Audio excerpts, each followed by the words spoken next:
Let me put something here. I can read the chat easier. That barely fucking helped, but whatever. Nothing I can do.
No HSR today because there's like nothing to do on the game, and I don't feel like walking around for 2 hours while reading chat. I need to be more careful with how I use my voice. Otherwise, it's gonna end up like it did last time.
No wonder Lil Bro got a fever with those edits. I'm still far behind in this game than I want to be. But yeah, that was probably also a part of it. I was like streaming every day, like usually 3 to like 6 hours. Because some days I would do double streams. And then I'd also be playing like Fort with my friends for a little bit every day, which would also have me talking for like 2 or 3 hours. Like that is the first time in my life that I've ever experienced like my voice going out when I get sick. Like I was actually kind of a bit scared when it happened. I was like, wait, is this shit gonna be permanent? Like, am I gonna lose my voice forever? Like, I started like overreacting in my head a bit, because I'd never have that happen to me.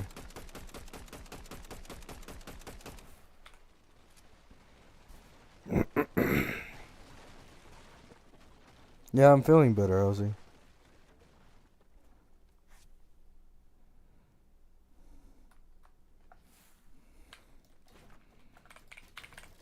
A day before 3.0 hits is when we should get V1 for Castris and Anoxa.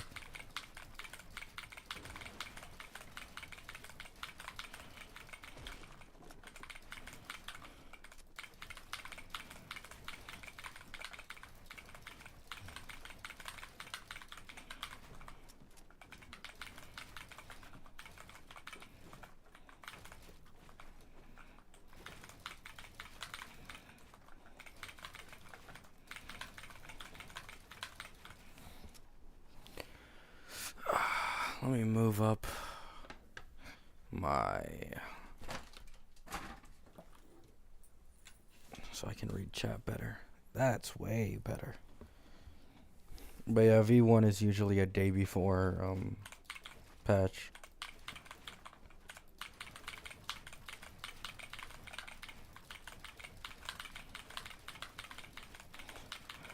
I think content creators are gonna start making videos on Tribi soon, I believe.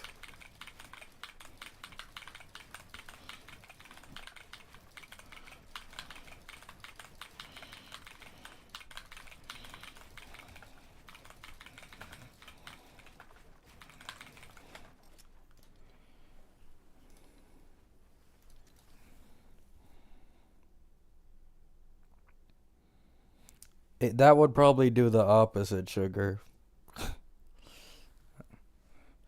I am not a good singer in the slightest.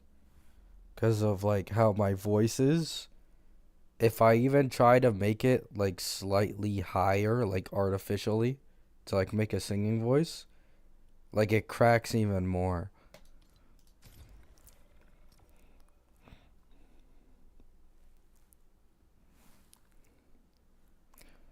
Like, I either have to sing at my normal tone of voice or lower, or I'm just fucked. Like, I just can't do higher pitch voices.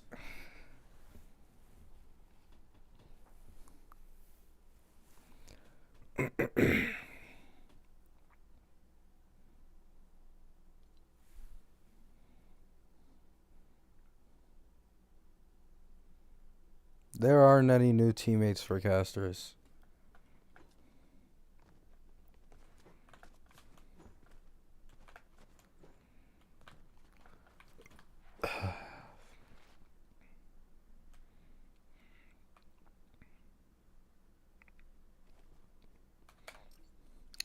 Oh shit, I have open mic.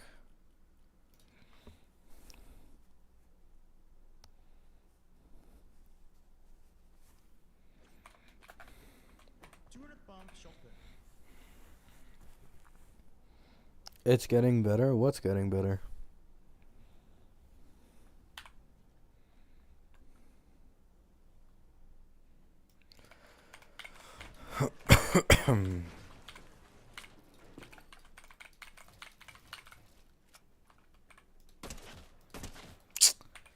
Like, oh my god, why?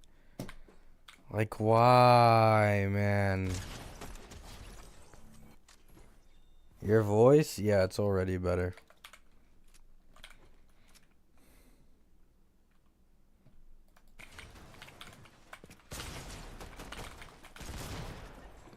Oh, I suck.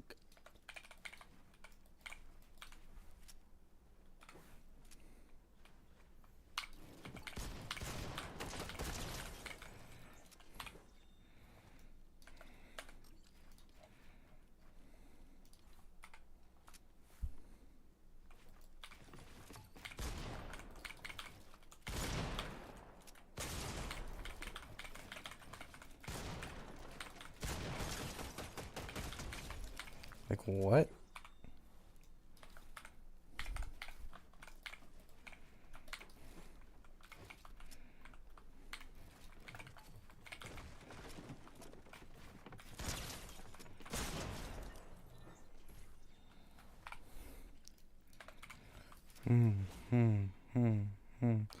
No, like, there wasn't any medicine that could heal me, though.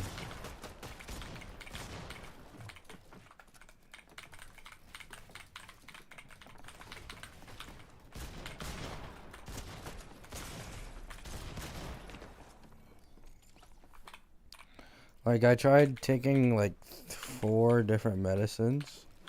All of them did nothing.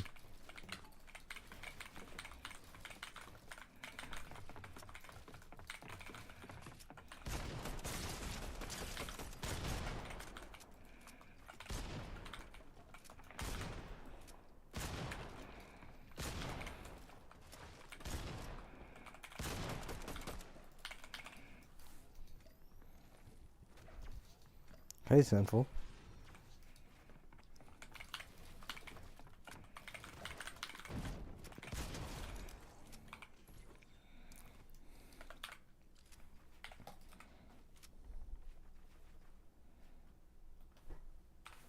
Yeah, Hazel.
$103 pulls and 3.1. And I'm like 15 pity. Hope my addiction doesn't cave too much. Yeah. There's also the anniversary patch.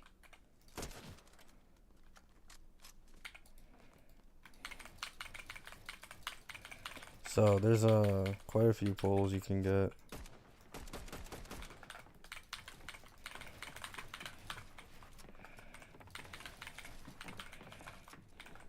What is with that leg?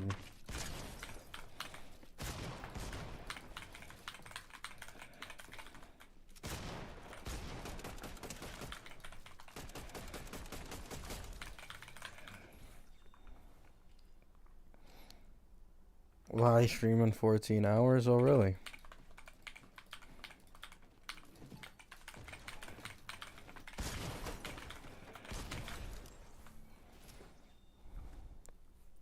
Hope the reruns are better than whatever the leaks have been so far.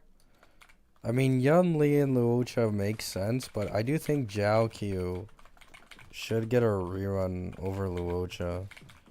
But I think the reason they're rerunning Luocha is because 4-star Rekka healer and 5-star Hyacine healer are releasing in 3.3.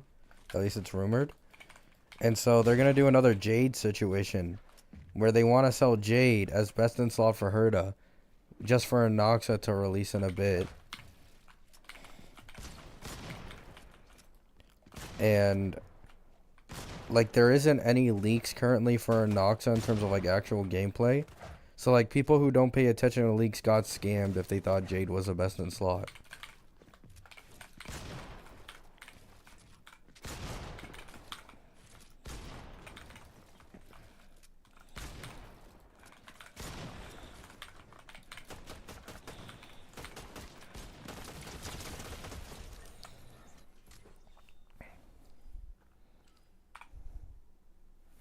Bro's triple-headed is crazy, yeah.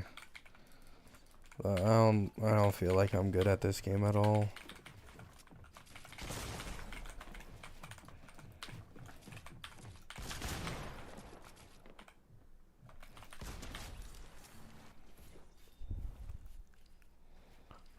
Yeah, I think Jiao Q like should 100% be getting a rerun soon. Like it doesn't make sense not to.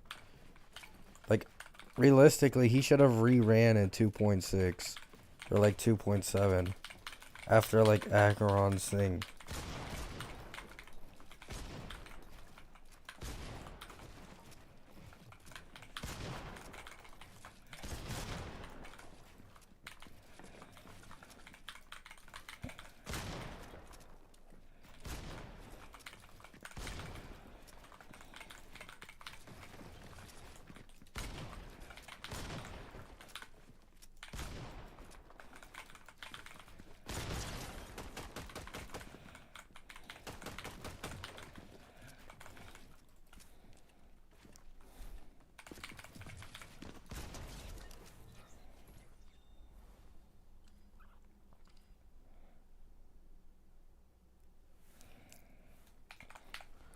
You don't need Tribby for my day. Like you usually like the two supports that you can easily use instead of Tribby is just Sunday plus RMC.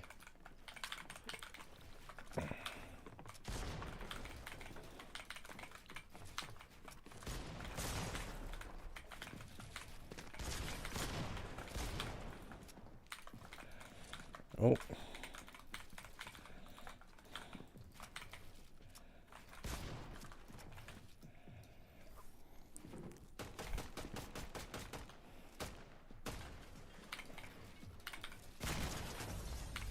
Baited.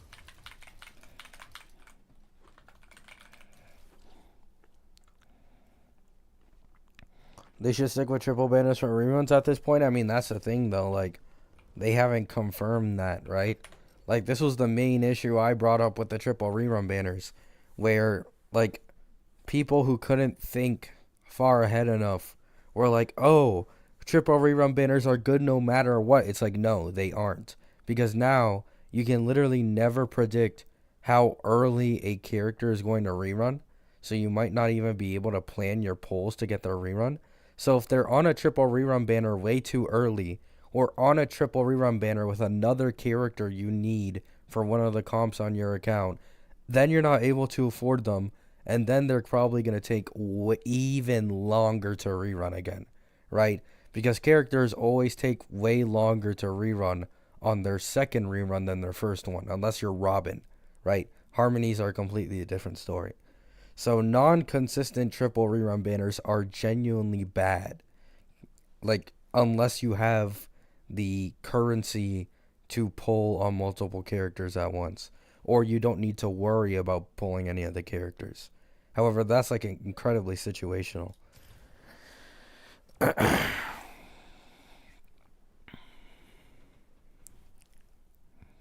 Like, for example, if you're a new account, triple rerun banners are a fucking blessing. You could have gotten like a Herta comp instantly, a Fei Xiao comp instantly. You could have gotten a Robin instantly, right? Like, there's a lot of things that have benefits, but like people who are free to play and can't or don't have that many pulls, like they get fucked by the triple rerun banners 90% of the time. Like, imagine you need Tribby for one comp and Robin for another. Robin is on the current triple rerun banner, but you don't have enough Jades because, like, then you won't be able to get Tribby for, like, the second comp you need. Like, it's just bullshit, man. Like, there's nothing you can do. Like, I don't think anyone expected Robin to be re-ran within 3 patches twice in a row. Like, that's a bit diabolical. Why do people keep going AFK? And why does my ping just randomly go higher?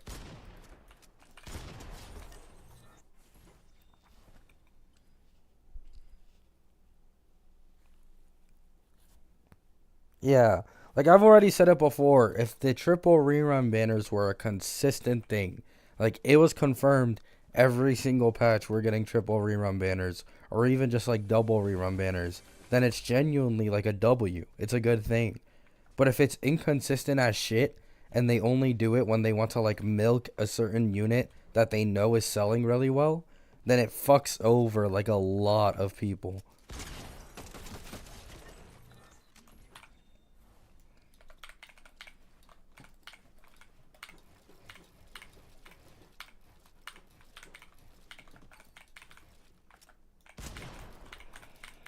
Holy shit.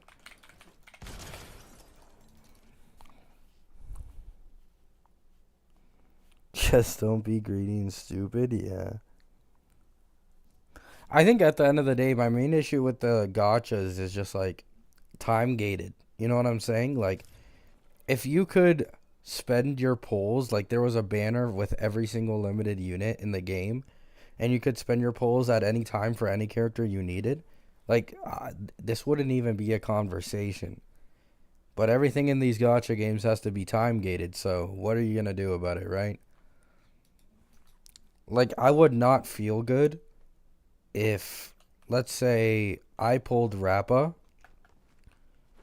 and then I pulled for Fugue and I like want Robin, right? Like, I wasn't able to get Robin in 2.5 because I wanted the Rappa break team. So you go for Robin for your old second team, but it's like you never expected her to rerun that fast.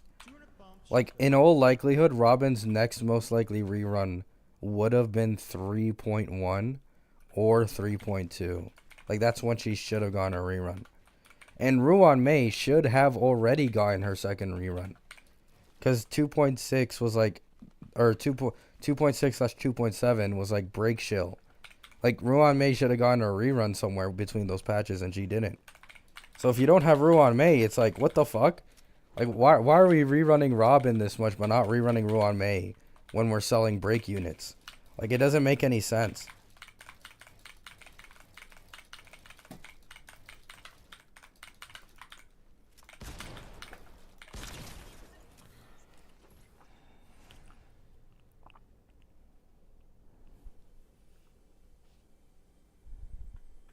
Yeah, that's understandable, Clay.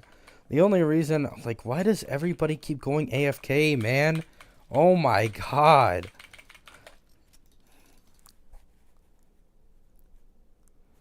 But yeah, the only reason I went for Robin on my new account was because, like, I got the Lycone and the 10 bull.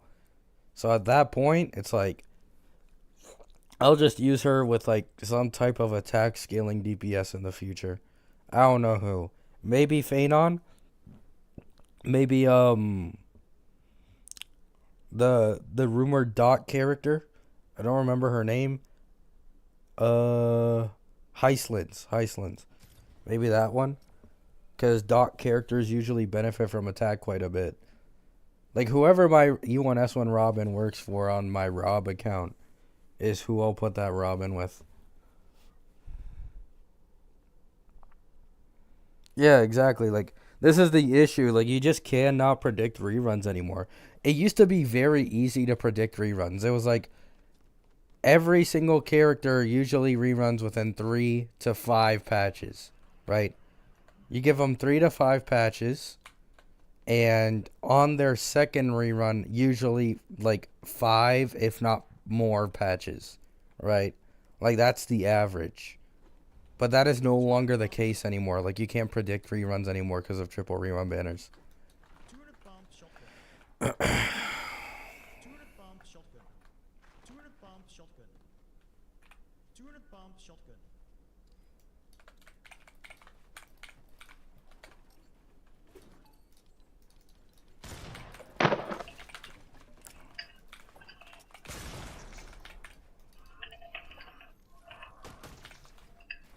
My game is bugged.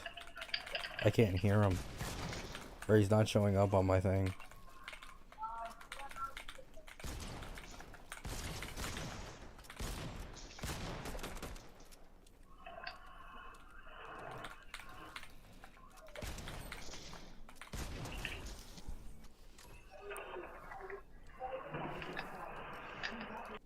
That coon milk came out of nowhere? What, the leaker? Yeah.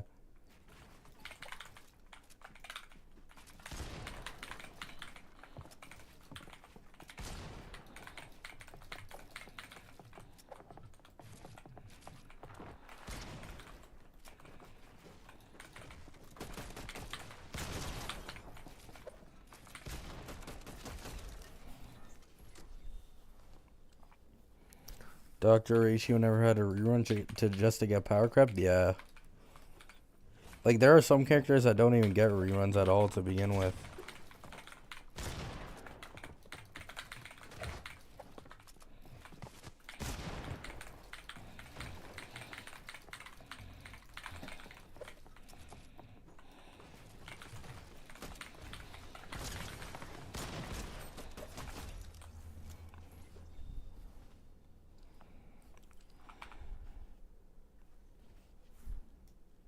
And they left. I hate this.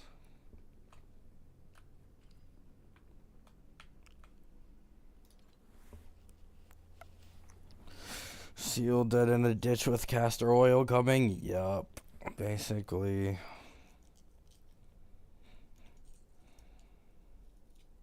Yeah, there's a lot of characters that need to be reran. Because compared to Genshin, this game releases 2 characters every patch. While Genshin usually releases like 1 on average, I think. So reruns in this game matter a lot more than like reruns in other games. What the fuck is this bug?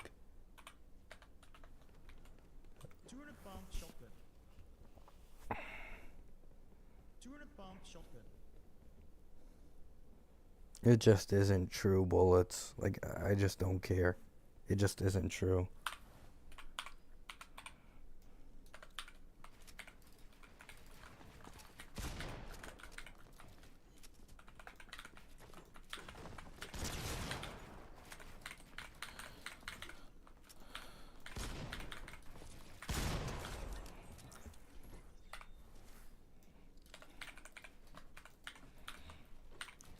Like, we're talking about best in slot teammate for fucking Phanon.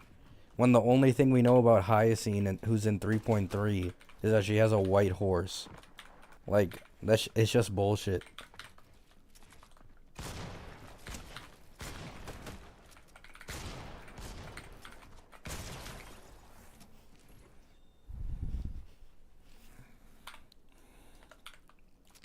We don't even know who the best in slot teammates for the 3.3 characters are going to be.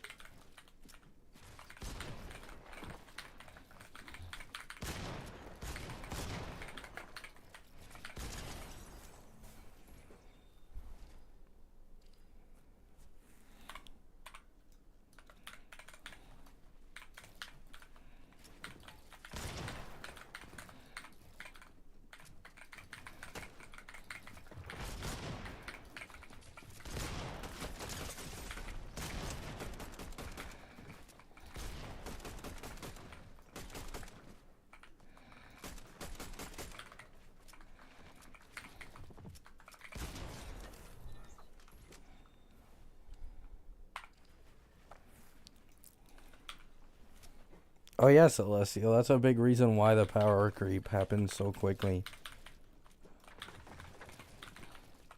Like, that's why you can use a Hu Tao still in Genshin to clear endgame. Like a full 1.x team. But you can't do the same with like a Seal or a Jingliu unless you have like DDD plus the highest relic investment in the game possible.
I hate when people's excuses is to get better relics. Like, that's not all RNG. Yeah.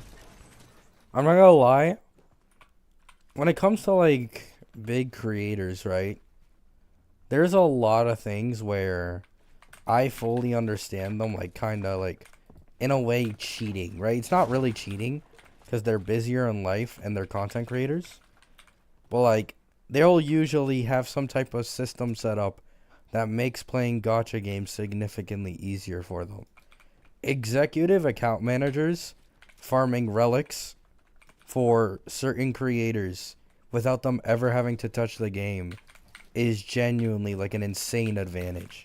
Like, it is a fucking, like, it's not talked about enough. That is the most broken advantage anyone could have in, like, any game.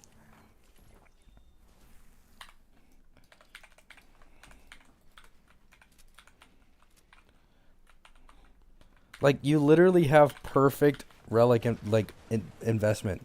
Like, there's not a single day you miss without investing your trailblaze power in relics.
I did not think he could hit me from there.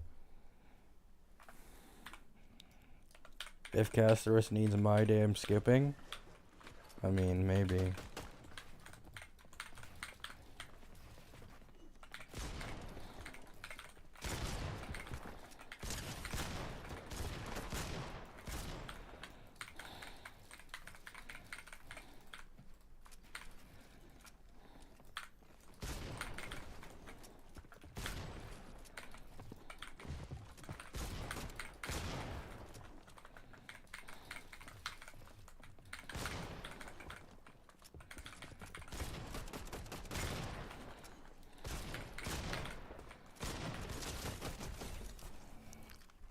Yeah, it'll probably be Sunday. Casterus will probably be Sunday's best in slot.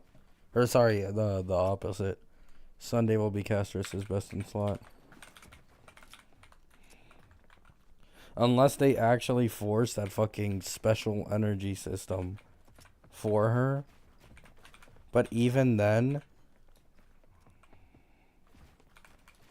I think Tribby might be fine for that special energy system.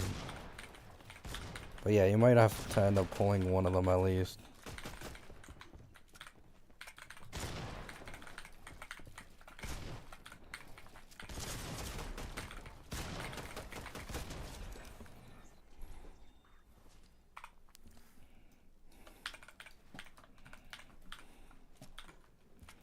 Like, there was a curio that got leaked for Divergent Universe, and people thought that that instantly meant My Day plus Caster synergy, because it had something to do with imaginary and quantum allies on the same team. But the thing is, that can literally just mean Tribby plus My Day. Like, it can just mean Tribby plus My Day, you know what I'm saying?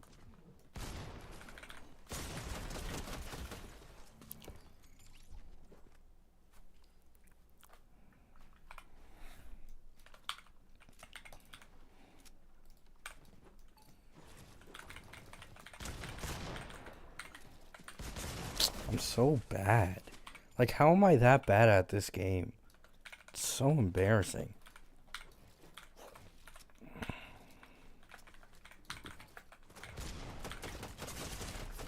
Wow, he didn't miss a single shot.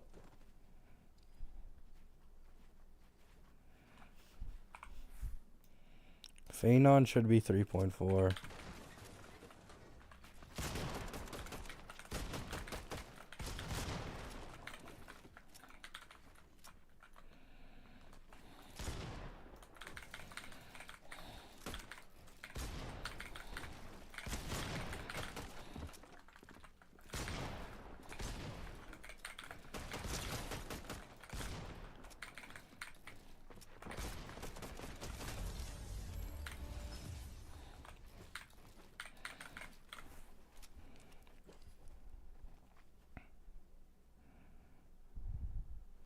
I mean, we'll know soon, Blad. Like, you just gotta be patient, you know what I'm saying? Like, one day before 3.0 ends, like, we'll have V1 for Anoxa and Castris. Like, all we have to do is be patient for now. Like, the reason I just don't trust leakers anymore is because even if they get a majority of a character's kit right, they don't always, like, get it completely right. You know what I'm saying? Like, they were saying Luocha was going to be best in slot with My Day, when in reality, it ended up being Huo Huo who was the best in slot sustained for My Day. Because of the energy. Like, I just don't believe it anymore. They were also saying Tribby had action advance in her kit, like, for a long-ass time.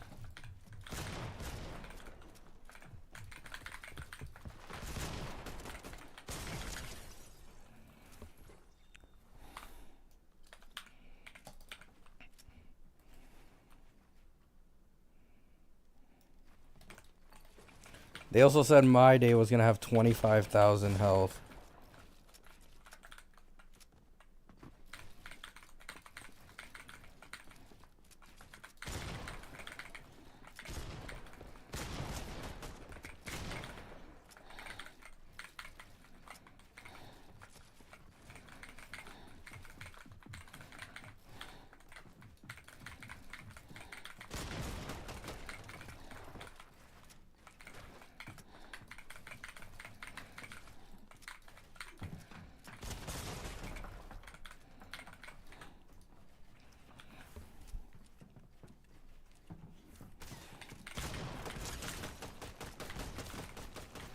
Yeah, they were saying Rekka was going to be 3.2. Now apparently it's 3.3.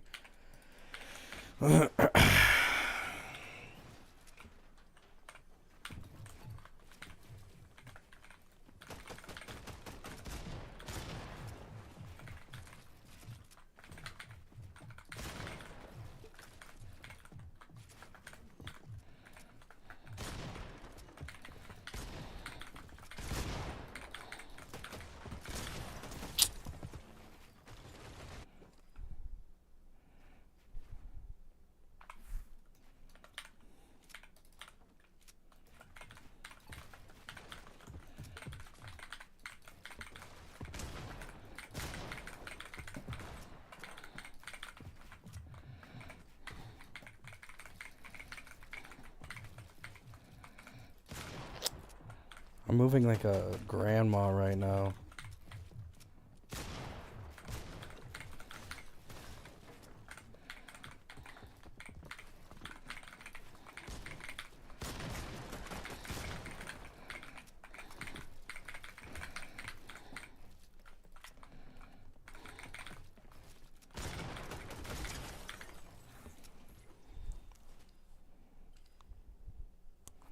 Do you think they will give info about buffs in tomorrow's live stream? Maybe? I'm not sure.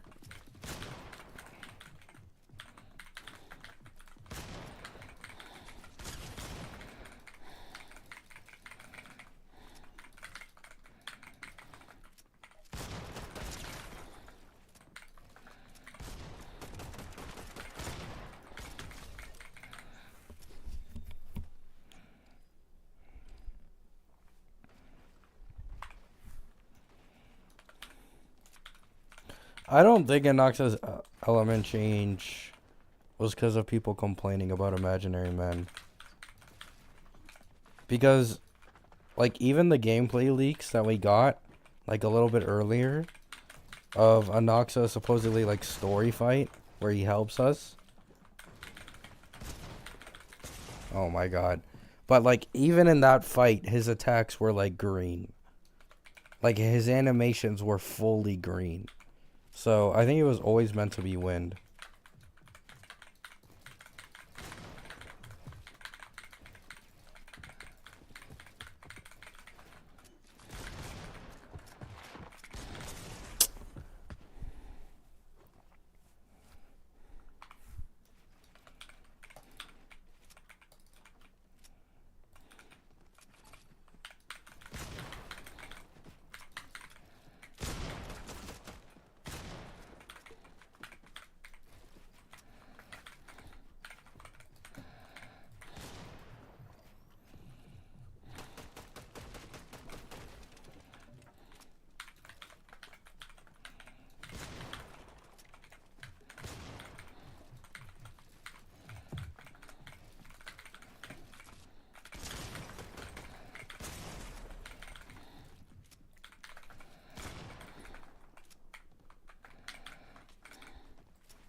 Like, I'm so terrible, man.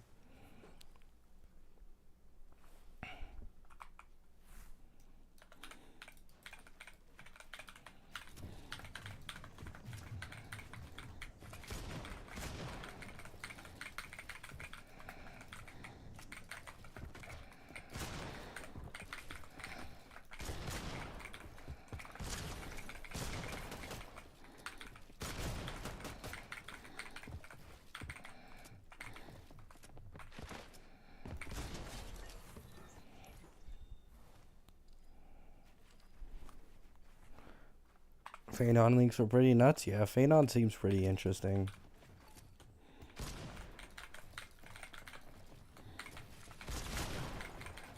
I'm mostly interested in the stuff about him having wings and all that.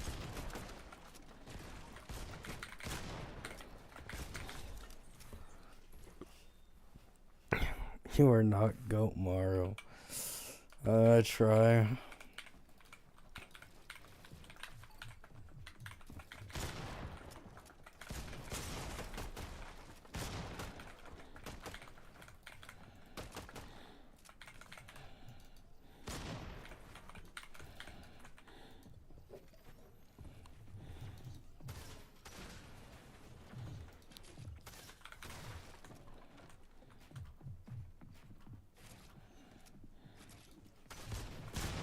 Oh my god.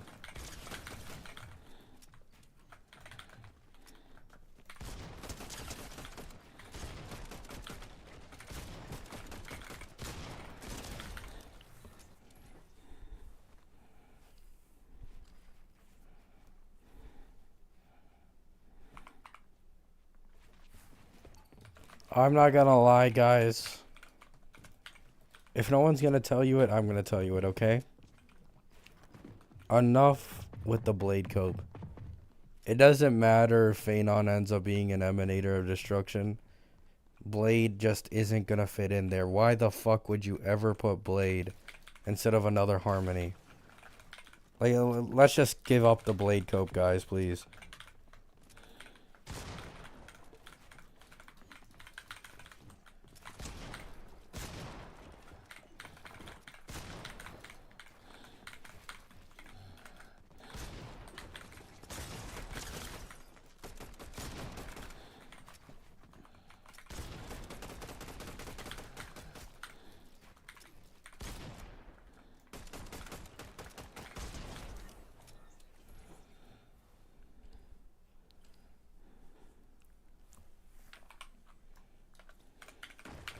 Like, there's no dedicated HP support. His multipliers are complete dog shit. He needs, like, full, triple, double best harmonies in the game to dispatch enemies within 3 to 4 cycles with trotters. Like, it's just, like, you know what I'm saying? Like, at some point, your loved ones grow old, and you simply need to accept the fact that one day they may not be there for you anymore, right? And in this case, that is Blade.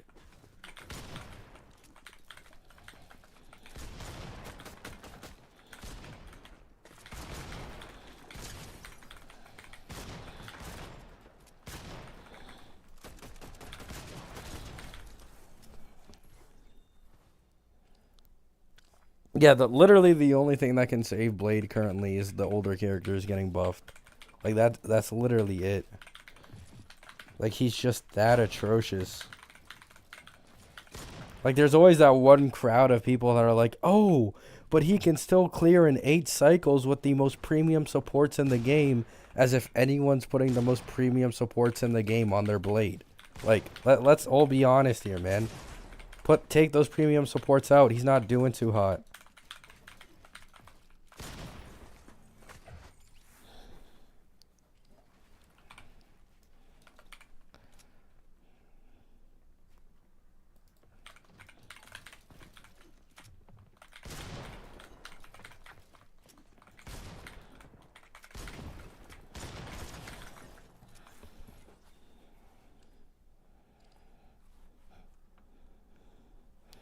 Yes, half of his kit is attack scaling, yeah.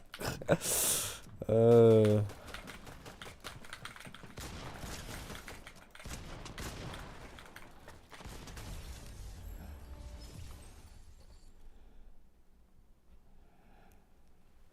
You think multiplier alone is enough to make Blade relevant? I mean, I don't see how they can make genuine kit changes without getting into problems. Like, at that point, it would probably affect his Eidolons and maybe even possibly Lycone. Like, I feel like increasing numbers is the only way they can go about it without, like, fucking some other people over who invested into Eidolons and Lycones.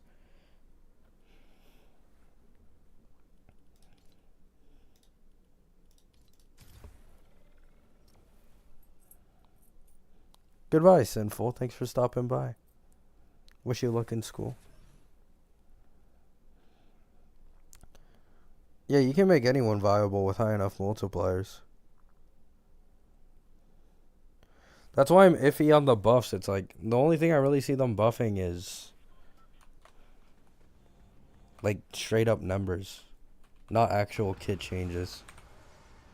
If I'm being honest, this is more of like a personal thing. I don't care about anyone else getting buffs but Yangqing.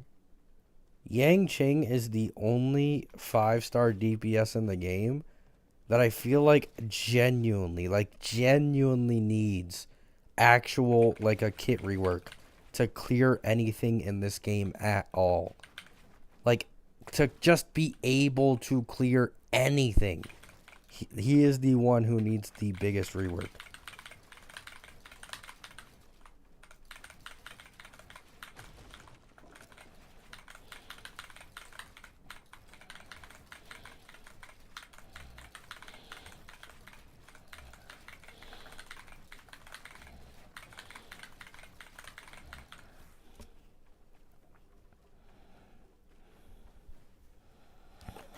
Buff Yangqing for Rob. How's your Rob account? Good.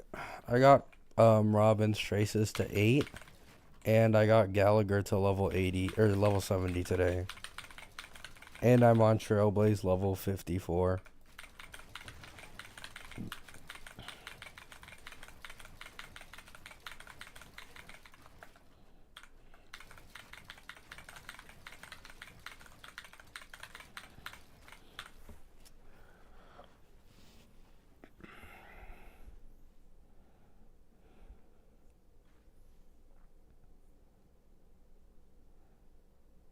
No, Tyron. I don't think so.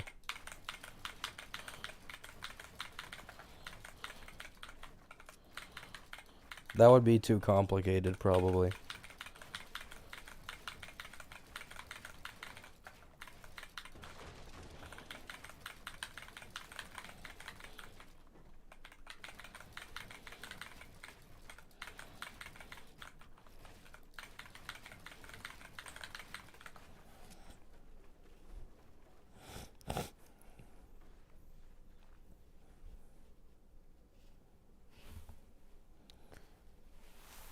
Welt Hersher version 1.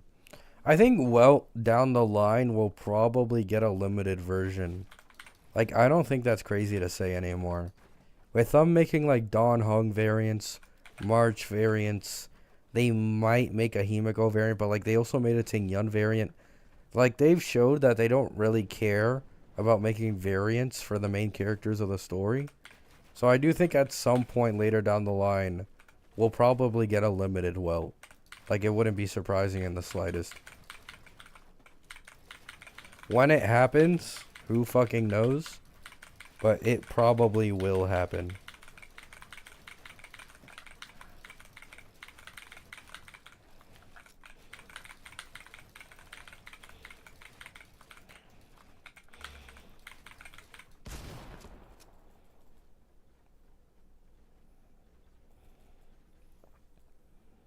But Welch is already 5-star. That doesn't mean anything.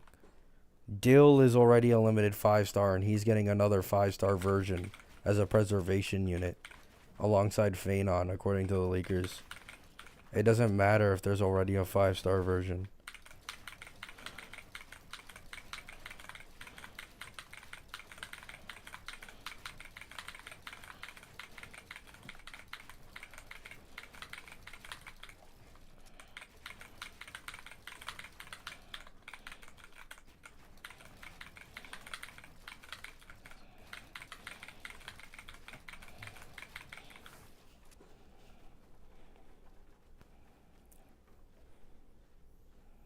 If they made Yangqing T0, I left my ass off.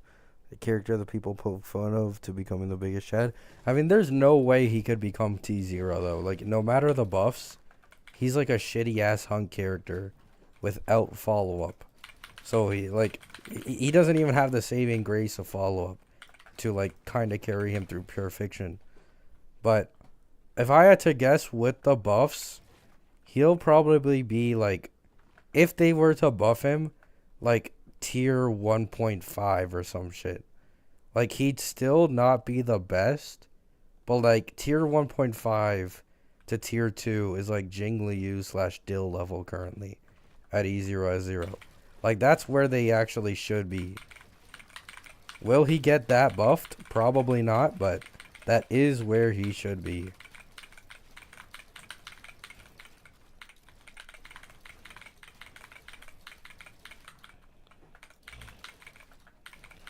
I also remember seeing on the Reddit that there was rumors that they were actually going to fix the standard units before they fixed limited units like Seal. So, if that's true, the standard banner units will get kit reworks before the actual limited banner ones.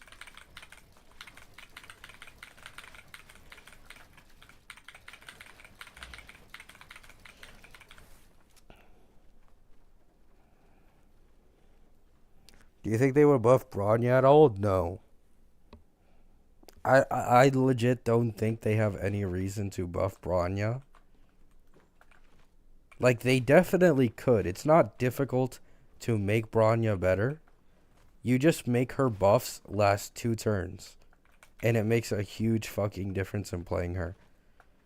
And you also have to do something about her skill point positivity.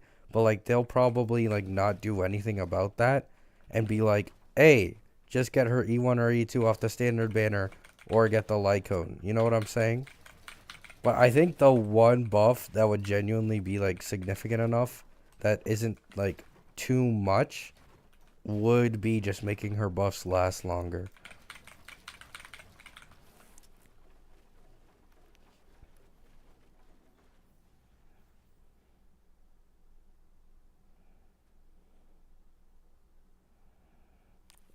Yangqing and Bailu the first to get the changes. I think Yangqing and Welt are the ones who need changes first.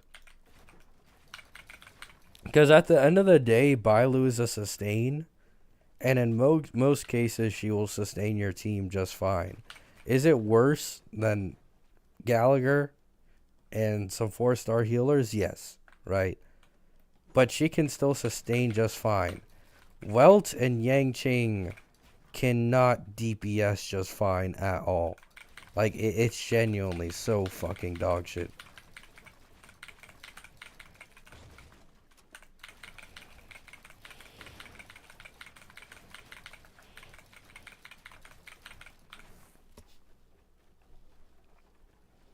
That's her E6. It makes her skill last 2 turns. Yeah. Just buff it. Make it to where it lasts 3 turns for the E6 Bronya Havers. Because she badly needs that kit rework.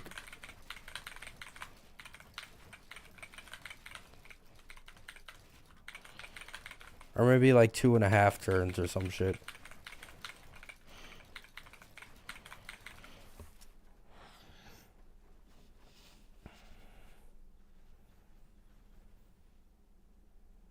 If her buffs last longer, Sparkle would be power crept twice. I mean, it just is what it is with Sparkle, man. Like, I'm gonna be honest. It just is what it is. Like, if you pulled Sparkle, especially on her rerun, if you pulled Sparkle on her initial launch, it's understandable. Because the content creators, like, I'm going to be honest, the character who received the most glaze in their, like, initial launch / leaks around there, ever in the history of this game, was Sparkle. Almost every single leaked unit gets Doom posted. Sparkle was being hyped to the high heavens.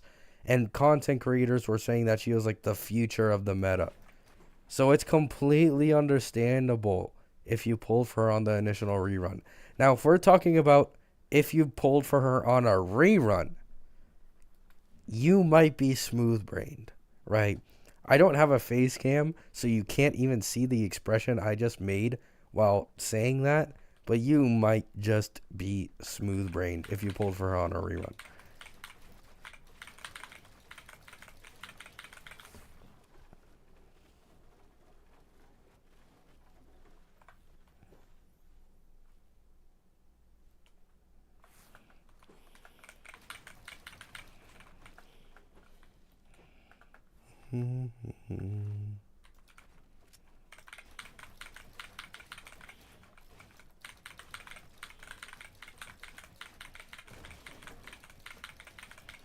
Like, I'm gonna be honest, the only thing Sparkle had was E2 Acheron teams and a Dill team and like 2.7 hit, right?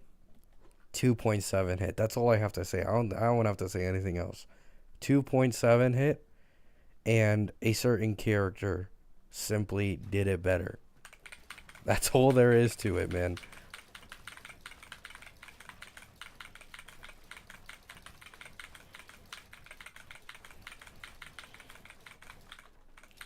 Don't even get me started on her Eidolons and Light Cone. I'm pretty sure S5 DDD is better than her own signature, and she gets beat by an E0 Sunday with a Light Cone at E6. Like, it's just absolutely diabolical.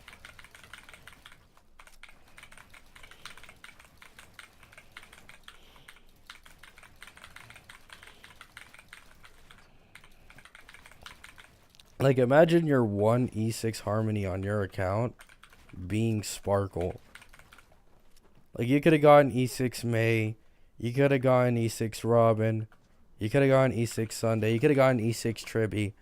You decided to get E6 Sparkle as your one E6 Harmony. Oh my god.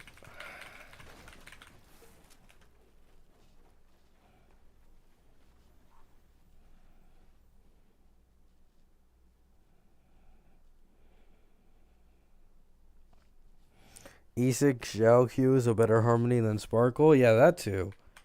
E6 Xiaoqiu is better than Sparkle.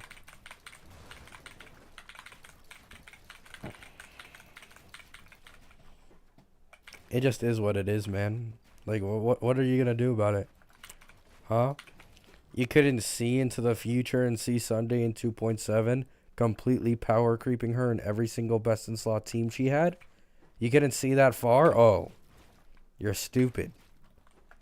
Stupid. How dare you vertically invest in a Harmony that was at the top of the meta at the time and think that it would end up paying off in the future?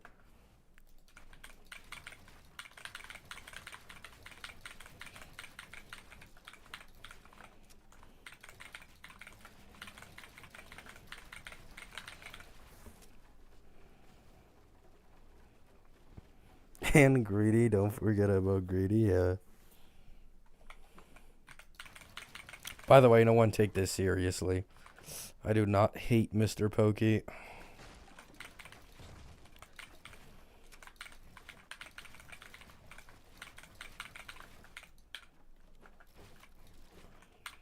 Everybody has bad takes from time to time.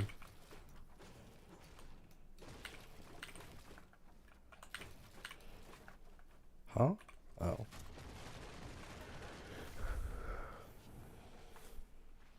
E6 Zhao is nuts? Yeah. I'm still wondering when that Zhao Q rerun's gonna hit.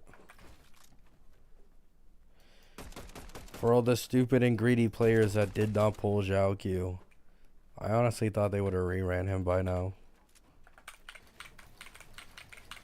What if Zhao Q never gets reran?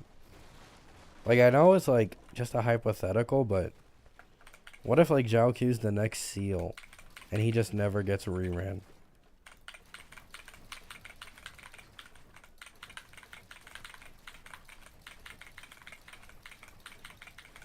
Because in all honesty, he should have been reran for like a while now. He should have gotten a rerun in 2.7. Or at least in 3.0. And now he's not even getting a rerun in 3.1. And it's like, when the fuck are they going to rerun this guy?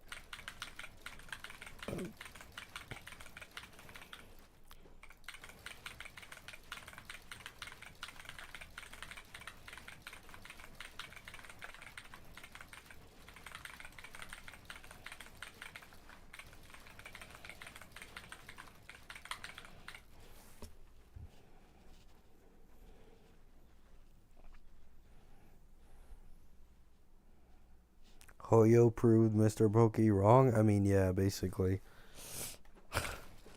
I mean, I wouldn't say Hoyo proved Mr. Pokey wrong. Because the only reason they're buffing older units' kits is because they finally realized that selling characters who are actually good at the game on reruns makes them significantly more money than shitty ass old characters that are completely useless. Like, I guarantee you the only reason they're doing this, they saw how much money they were making off of Robin reruns and were like, oh shit, what if we just made older characters viable again so we could then rerun them and make even more money? Like, I 100% guarantee that's just the line of thinking that's going on there.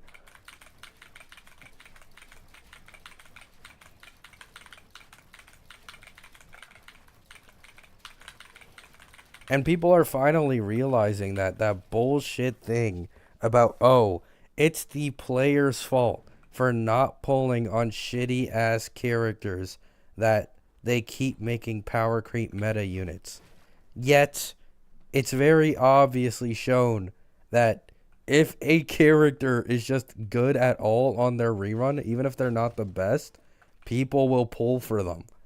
Like, that made up agenda that it's the player's fault to defend Hoyo with the power creep is genuinely the dumbest fucking argument on this planet. Oh, you won't pull for bad characters? No wonder they do power creep. It's all your fault. Like, it's genuinely the dumbest fucking take of all time.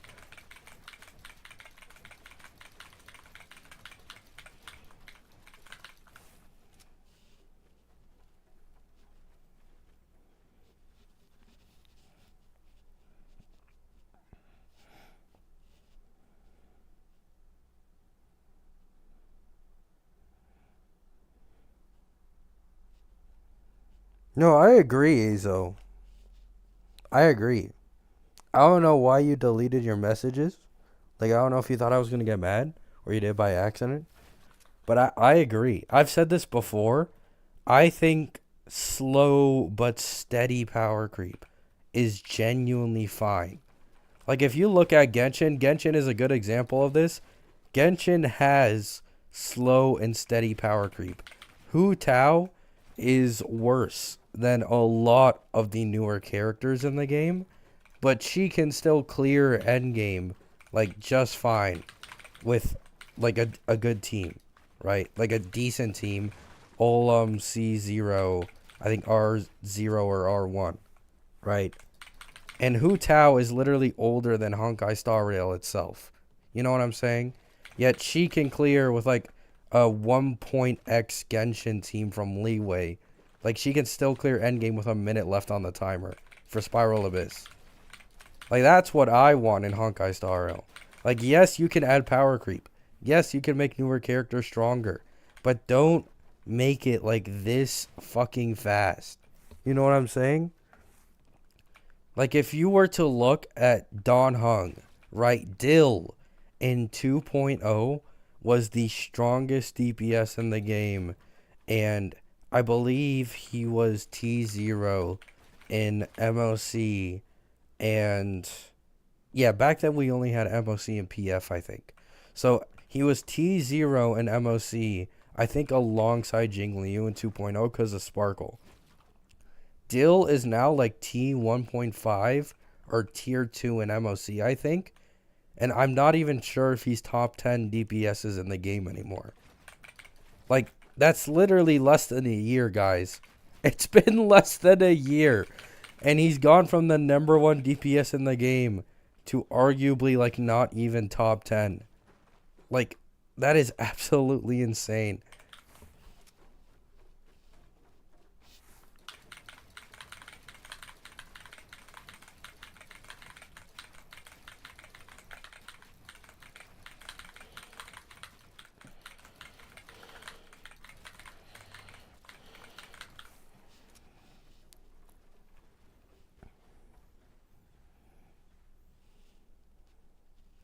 A stale meta is almost bad as power creep. I can't be the only one who started seeing Bennett in every meta team 5 years later. I mean, I can't exactly speak on Genshin because I quit it like a while ago. So I don't know exactly like how meta Bennett is anymore. But I actually don't think that's a bad thing. Like, a 4-star being one of the best supports in the game, like 5 years into the game's lifespan, is genuinely nice. Now, if he's necessary for every team, sure. Like, that would be pretty fucking annoying, but I don't think he's necessary. So I think Bennett being that good is, like, completely fine.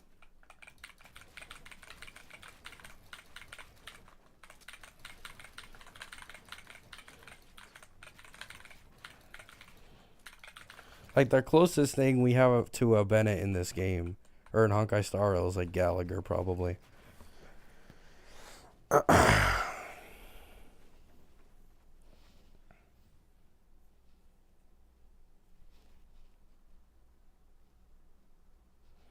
Lingsha's an erudition in disguise. Lingsha's nuts, yeah.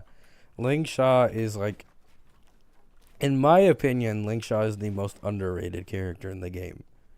Now, even though she is, like, hyped a lot by the community, she's also underrated, like, an insane amount by people who do not own her. Anyone who does not own Lingsha, you can instantly tell by how they undervalue her, right? They'll talk about her like she's only viable in break teams and she's completely ass and everything else, when it couldn't be further from the truth. But anyone who has a Lingsha glazes her to the high heavens, and like rightfully so. That woman fits in like every single team. She practically does like TPS damage numbers when she's actually getting breaks off, or you're running crit Shaw. Like, it's absolutely disgusting.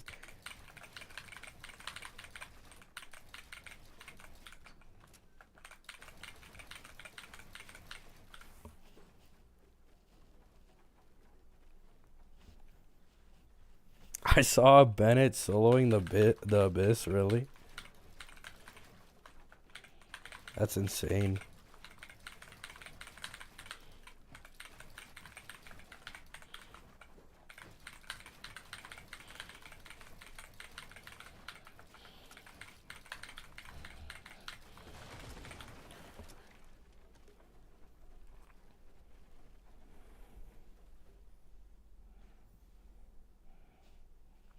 I literally don't think you can overglaze Lingsha, Chad.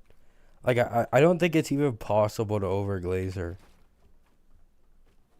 Because she's the most universal sustain. Because she fits in every single comp. Aventurine won't fit in a break team. Lingsha fits in a break team. Right? Like, she works in everyone else's niche, even if she isn't best in slot, while it isn't the same for everyone else. Then, you have her being easily the best unit in pure fiction compared to any other sustain in the game, T0. You have APOC, where the entire thing is to get through the toughness bar as quick as possible, which once again, Lingsha has an edge over everyone else because of her better break damage and toughness bar damage. And then in MOC, it is literally, like, MOC is the only mode where there's a sustain better than her. I think in MOC, you can 100% make the argument that Aventurine is better overall than Lingsha. But her combined value in every single endgame mode is significantly higher than any other sustain in the game. Not to mention her versatility. Like, she also has the greatest versatility for any sustain in the game.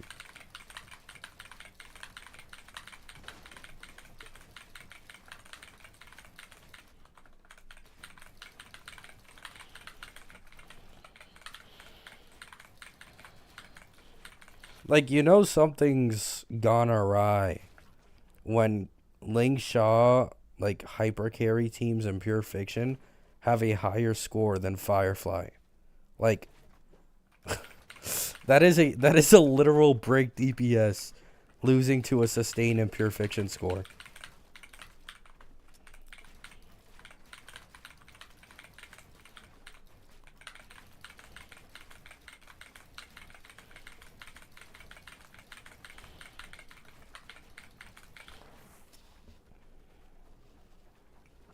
Firefly is the support for Lingsha, literally. Putting in those fire weakness implants just so Lingsha can get the breaks off.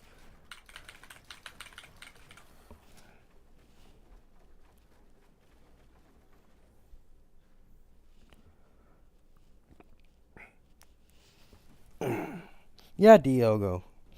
I was using Lingsha on my Fei Xiao team until I pulled Aventurine in 2.6. And it was completely fine.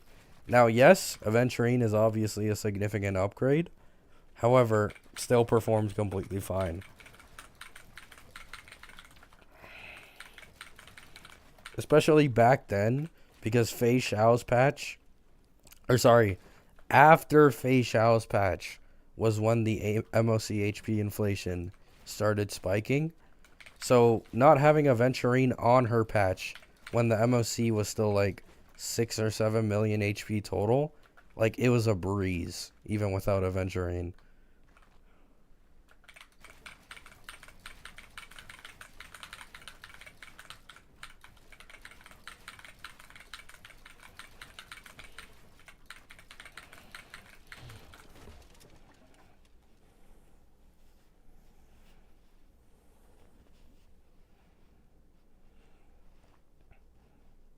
I don't know.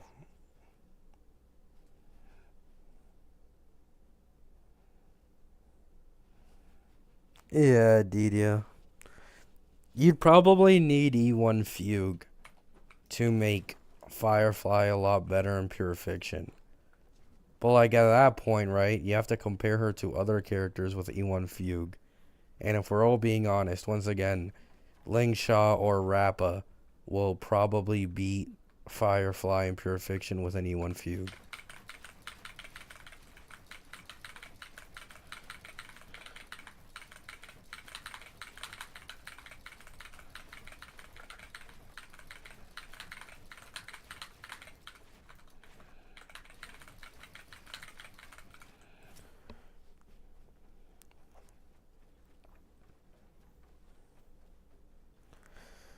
Was really hoping we get a Ho-Ho rerun in 1.1. I need another sustain. Yeah, I'm not gonna lie. It makes way more sense for them to rerun Ho-Ho than Luocha. Like, I get the feeling both My Day and Casterus, considering they both have energy, would benefit more from having Ho-Ho than Luocha. Like they really just are trying to like get a quick rerun off before highest in releases to sell Luocha. Like that's exactly what it feels like.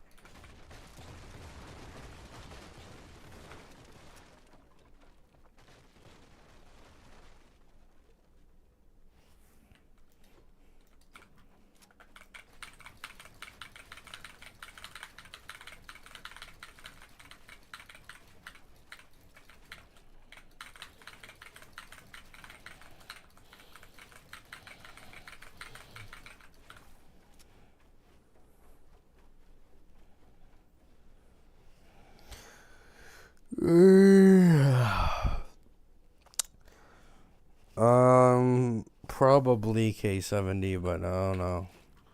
Like 99.9% chance likelihood he's the best in slot for third.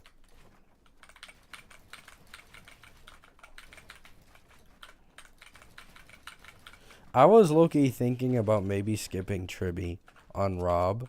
I originally wanted to go for E1 on Rob, but like I want Casterus or Sunday. And if I can't like pull 3 characters in a row, like if Casterus ends up needing My Day plus Casterus plus Tribby, I don't even want to pull anymore for Casterus. Like as crazy as that may sound, that's just too much. Like even for my new account that still has like 120 pulls left over after pulling for E1S1 Robin, like I don't feel comfortable pulling for 3 banners in a row. I don't feel comfortable doing that at all.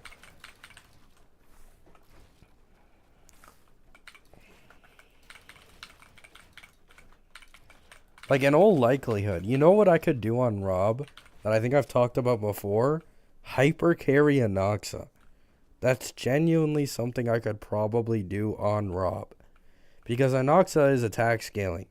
Meaning I could use Robin. I could use... Maybe I pull Tribby for Anoxa. I could do that too, right? Like Robin plus Tribby or Robin plus Sunday for Anoxa. Plus like Hyacine as the sustain. Like I'm pretty confident that would work just fine. Like any comp where I only need to pull 2 limited units, I'm completely fine with, right? Like Acheron, Jiaoqiu, Firefly, Ruan Mei or Fugue, Fei Xiao, Robin. But once you start going into the 3 territory, I don't feel comfortable anymore. Right? Cough, cough, dot. Dot premium team? Like, I'm getting the same vibes all over again. Oh, if you get E1 on every character and you have the full premium team, then they're really strong, right? It literally feels like the dot team all over again. Because E1 Tribby is absolutely fucking busted. E1 My Day is like a 30 to 40% damage increase. His light cone is like a 30% damage increase on top of that. Like, it's just so fucking predatory.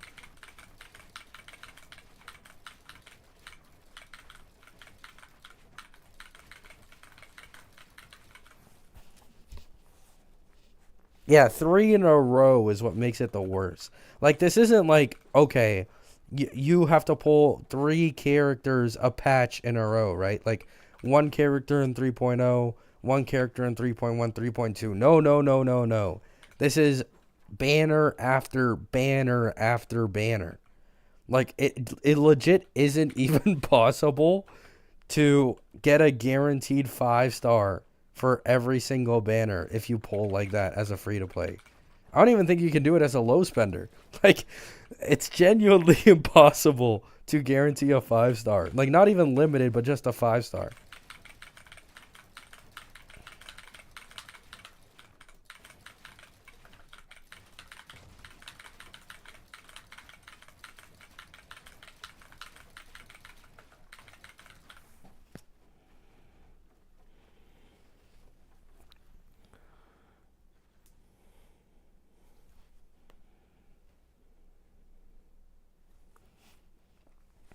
Nice, Celestial.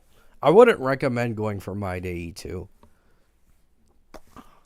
It's up to you, of course, but I don't think My Day Z2 like changes all that much. Like in the bigger picture, E2 is much bigger of a game changer if you're going all the way to E6 where his he only needs 100 charge for Godslayer.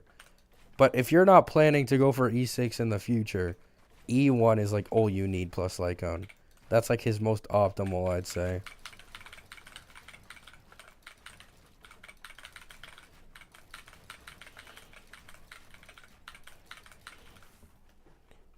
So just E1 then? Okay, thank you. Yeah.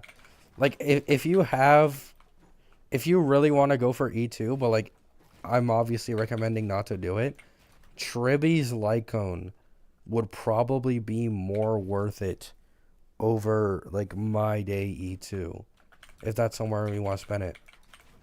Or like Tribby E1 or whatever. Because Tribby's Lycone gives like a team-wide crit damage buff. And it increases Tribby's damage as well. Which I think is like a bigger overall like thing than E2 My Day.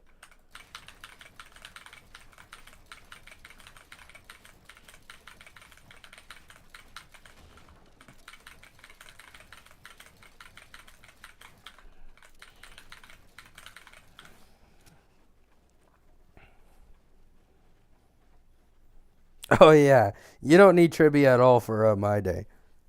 You could just run Sunday plus RMC, and then like any sustain. Like he's gonna do completely fine.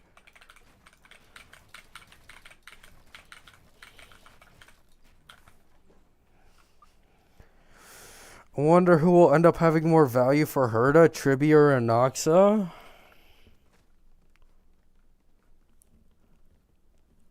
Probably Tribby.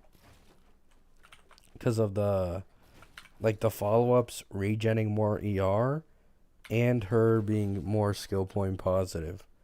The biggest issue with Herda with a Robin isn't even the fact that like Robin is obviously weaker than Tribby in terms of buffs for Herda. But the actual issue is that Robin is unskill point friendly unless you have the light cone. Like almost every time she comes out of ult, she will still have to skill one or two more times. And at the beginning of battle, she'll also have to skill once or twice to get the ult up as quick as possible. Like that is the biggest issue with Robin on a Herda team right now. Otherwise, Tribby would like not be like that crazy.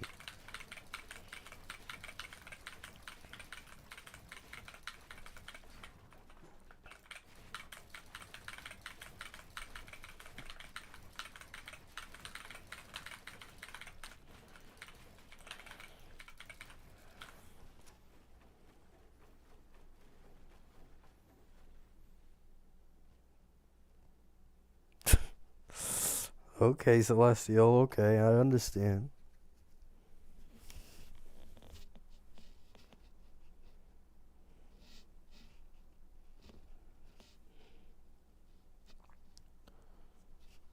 Yeah, Herda benefits a lot more from Respen and Vulnerability.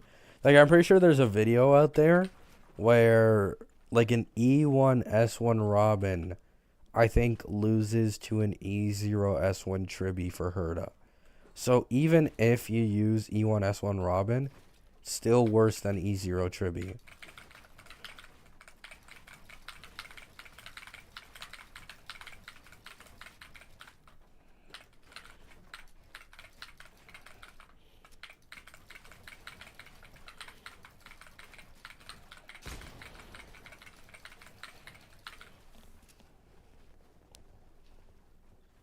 What about RMC? RMC is best in slot with Thirda, or like one of the best in slots, like when you're not running a second character who can do damage. But when you're running a second character who can do damage, Cough Cough Jade, Cough Cough Anoxa, and 3.2, it's better to have a team buffer than RMC. So RMC's value will likely go down like a lot for Herda, unless you just keep running her to hyper carry, if you're running her in her optimal team with Jade or Anoxa.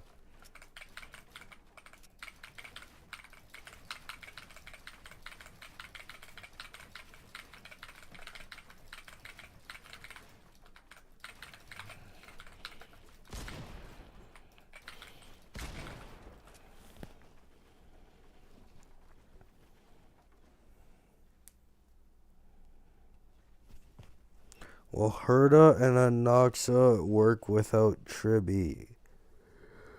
RMC. Huh? Without Tribi and RMC? Going Anoxa sub DPS / battery? I'm not sure what exactly you're trying to say. If you're asking will they work without Tribi, yes. But will they prefer Tribi? Yes. Right? Like, it's another one of those situations where, like, you can use an Acheron without a Zhao Q. Right? You can use an Acheron without a Zhao Q. Now, is it going to be an enjoyable time? Most likely not. But there are other options that are significantly worse. And that's probably going to be the exact same thing for Herda. And plus Anoxa.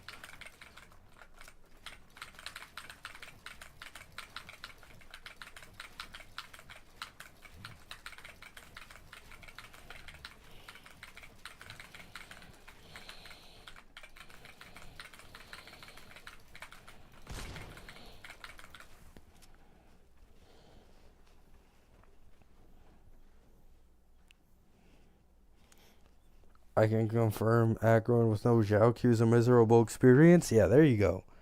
I can also confirm it because it's the same thing with my account. No Zhao Q. Completely fucking suffering. Now, yes, if I were to spend the next 6 months farming her relic domain and getting Pela to 160 plus speed eagle set, yes, okay, my E0S1 Acheron would be able to clear within like 3 cycles. But I'm not fucking doing that, okay?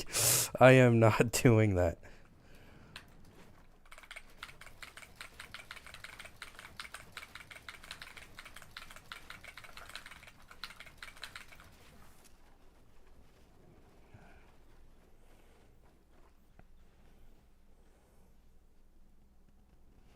If Castris ends up working with Sunday and RMC, do you think Sunday's E1 is a viable investment? Yeah. Yeah, 100%. Yeah. I've already said it before, but I didn't feel like Aglaya could take full advantage of Sunday's E1 with the 40% defense ignore for a summon. Because Aglaya's main damage doesn't come from the summon.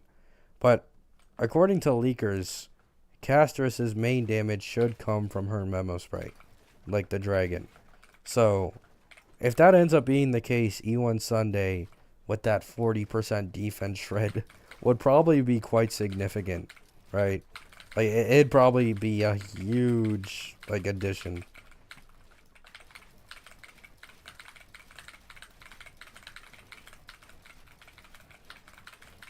Now, I'll always recommend his Lycone over his E1 because of how skill point friendly it makes him and how he's able to spam ult more often. But the E1 is 100% really good, most likely for casters, if she uses RMC plus Sunday.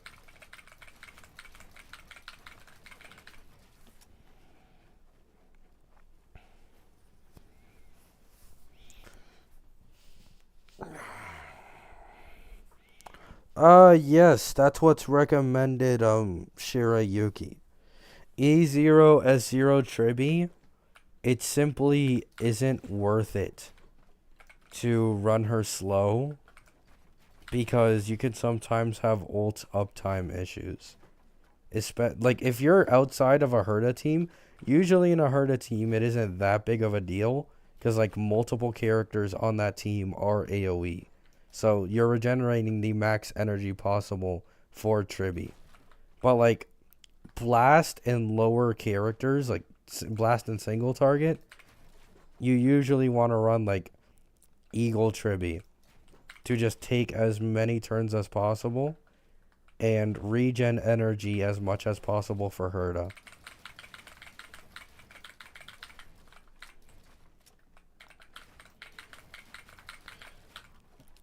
And I'm pretty sure with her light cone, because there isn't any energy issues, that's when it's fine to run the quantum set. Because her light cone also buffs her own damage, so prioritizing the set to buff her own damage will make a bigger difference than being fast with Eagle. But without light cone, yeah, winded set is recommended.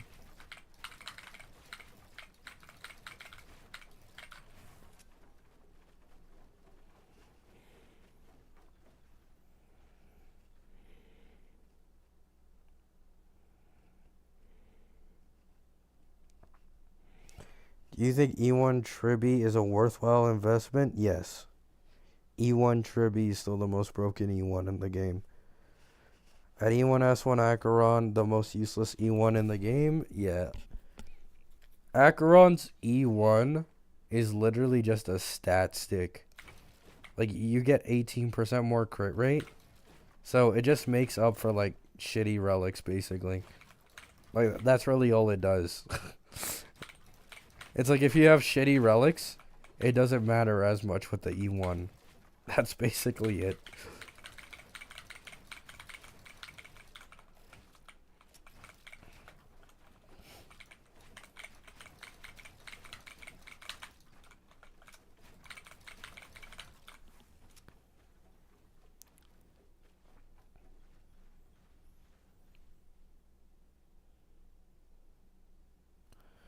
I cleared just fine with going knife and Impala at E2 Acheron. It's just no enjoyable at all. Well, yeah, E2 Acheron can clear without Jiaoqiu, but yeah, it's not enjoyable. Like, Jiaoqiu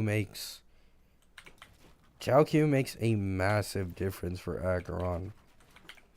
I don't think he should be T0 for pure fiction, like some people are saying, because he's just too hyper-specific for Acheron. People are like, oh, Yun Li. Oh, some other team. But, like, he's way worse in Dot and Yun Li teams than some other options. But he's just really, really good with Acheron alone at E0 has 0. But, like, there isn't a better, like, specific support for a certain DPS in the game than Jiaoqiu. Like, it's just way too fucking broken.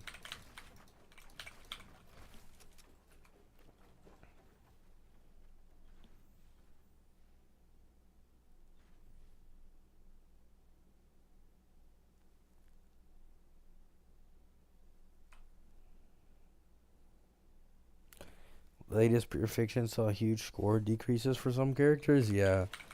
And I think Jiaoqiu was one of the highest scorers because Acheron with Jiaoqiu completely shreds the current pure fiction.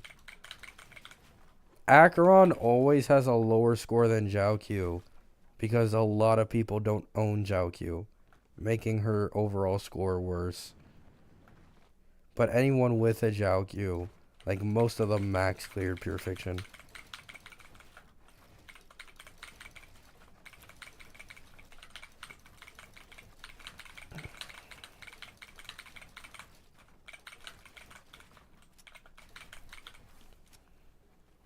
Investment you want to put in her.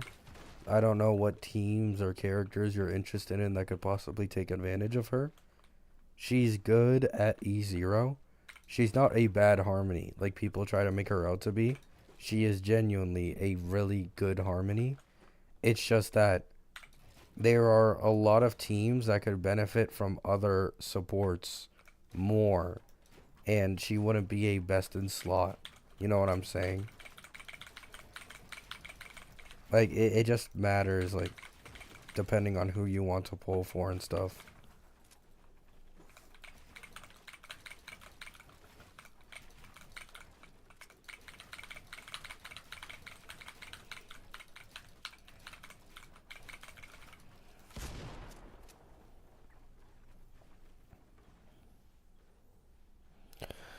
E0 Acheron is indeed getting power crept. At least with E2 you can catch up with Harmony. I mean, yeah, it's already happened.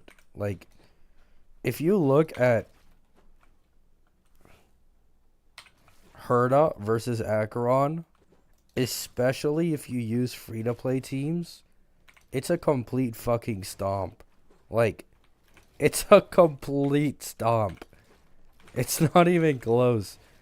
Like, I remember when Herda first came out, I used to have people in my stream coping that Acheron has a better kit than Herda. Like, what the fuck does that even mean, man? Like, Acheron gets completely stomped at E0 by Herda. Like, the newer characters are just significantly stronger.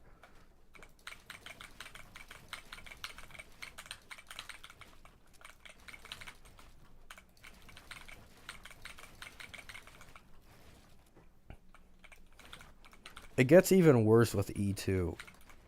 Because Herda's E2 is better than Acheron's.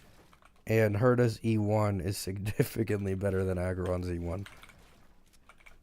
Like, you really have to deep it. Like, Herda does not have a single best in slot support yet. Like, most of the, like, Acheron versus Herda comparisons I've seen people doing, they always rig it by giving Herda a completely free-to-play team and giving Acheron Jiaoqiu.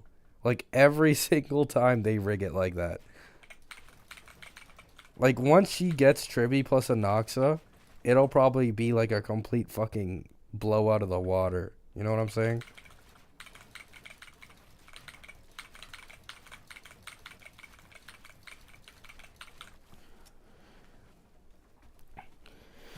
Was Herda's E2 even play tested? Why? Because it's that broken? Probably, but I don't know, man. Like, that E2 is just, oh my god. Like, even my day's E1 that got significantly buffed over time, like, that E1 is really fucking broken, but it still just isn't even comparable to Herda E2. Herda E2 is just way too dumb.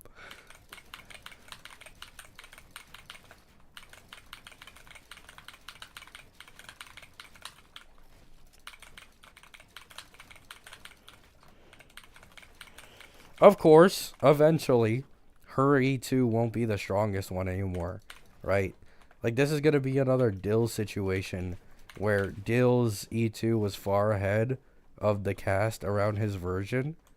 However, eventually, obviously, some new character will come around that'll beat it in the future. But for now, that E2 is like incredible value. Like, it's a good ass E2.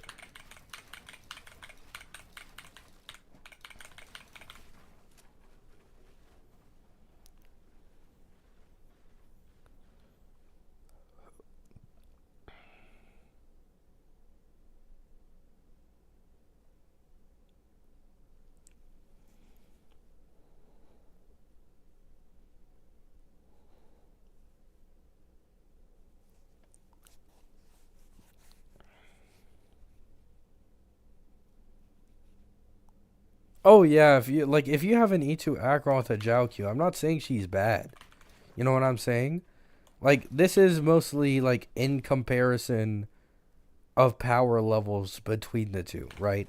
Like an E2 Acheron plus Jiaoqiu completely shredding all fucking endgame with ease, right?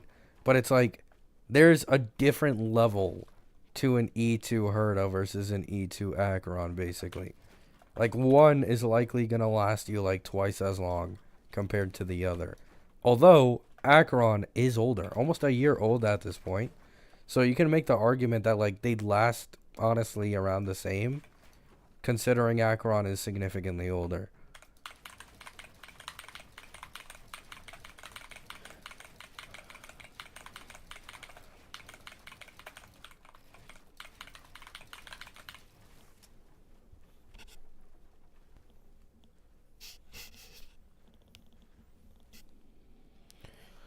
You think nihility amplifiers would be more common once Acheron is obsolete? The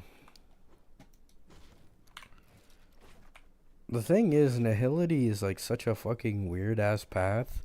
Like, at this point in the game, it's just evolved into, is the new nihility a best in slot support for Acheron? Like, they've lost a lot of their identity by them trying to sell Acheron teammates over and over again. However, now with Jiaoqiu, for E2 Acheron havers, I don't think it would really make a difference all that much to get like a new dot amplifier or whatever for their team. But Heislands, the rumored like dot character that we're supposed to get, the yearly dot character, right? They're rumored to be a mixture of Kafka plus Black Swan. Which means that they do detonation like Kafka, and they also like have like their own buffs slash debuffs that increase dot damage like Black Swan. So that could possibly be, I don't know, like something for Acheron or something for dot. But I'm gonna be honest, I don't see Kafka and Black Swan being on those teams. Maybe Kafka, because she's a detonator, but Black Swan would not be on a team with Heislands. You'd probably want a Robin instead.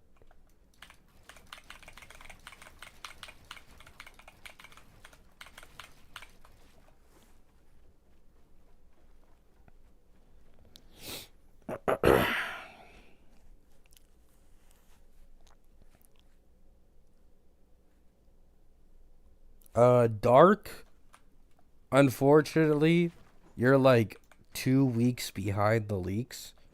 It was already confirmed a while ago Cypher wasn't actually like a nihility.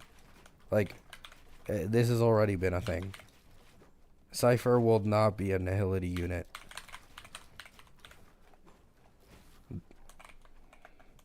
Heislands is the only confirmed nihility unit. At least according to the leakers. Really hope Heislands is physical. I mean, that's what's been rumored. Like, I'm pretty sure there's Divergent Universe buffs to back it up. So she likely will be a physical dot character.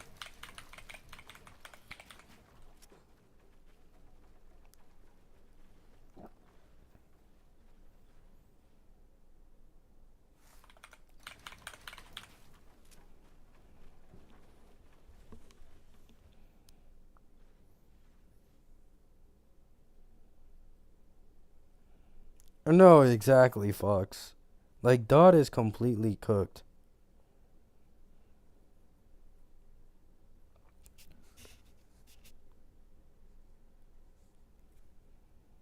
Fluka power creep, let's go. I mean, if I'm being honest, I feel like for a while now, a bleed dot unit would have always been like incredibly meta. Because I believe bleed scales off of an enemy's max HP or like current HP or whatever. And with the HP inflation in the current endgame, bleed is like quite possibly the most broken thing in the game possible.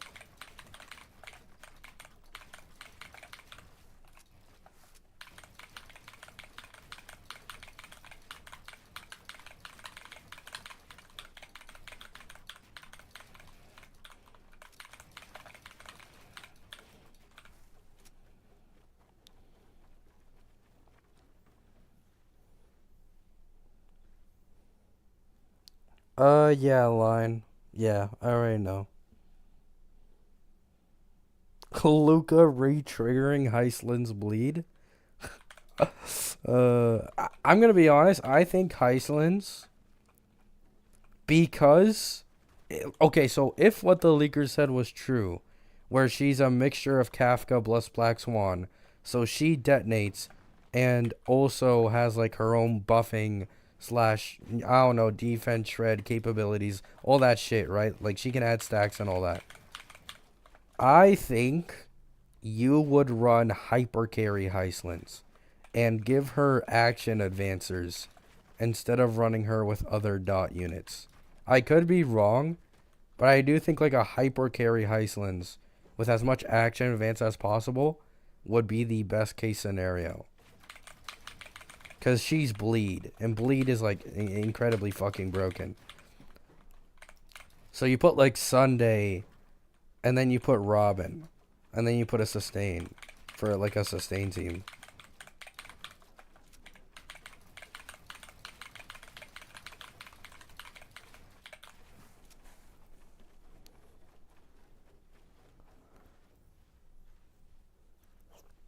I don't feel a thing while hearing another dot unit. I don't feel a thing either.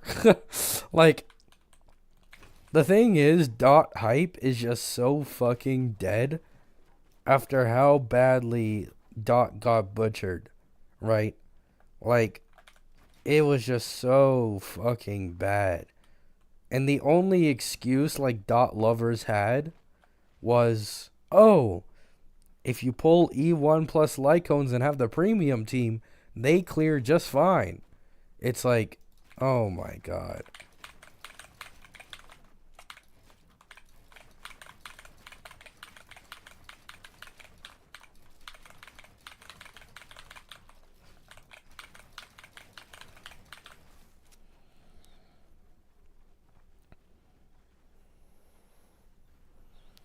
I don't understand why they aren't releasing Mr. Eureka in 3.2. So, the reason I think they're not releasing Rekka in 3.2 is, unfortunately, once again, they would be shooting themselves in the foot with the Luocha rerun, because they'd have to make a live stream during My Day in Luocha's banner calling out Mr. Rekka's like abilities, because he's gonna be a healer, and the leakers have said Rekka would be a better healer for My Day than Luocha. So basically, they want to sell Luocha on My Day's banner, and if they were to release Rekka in 3.2, they'd have to live stream that Rekka is a better sustain after already releasing Luocha's rerun banner. So basically, they're just trying to scam you, right? They don't want you to be aware that Rekka is coming out soon, and he's a better sustain as a 4-star than the 5-star Luocha. That's basically all it fucking is.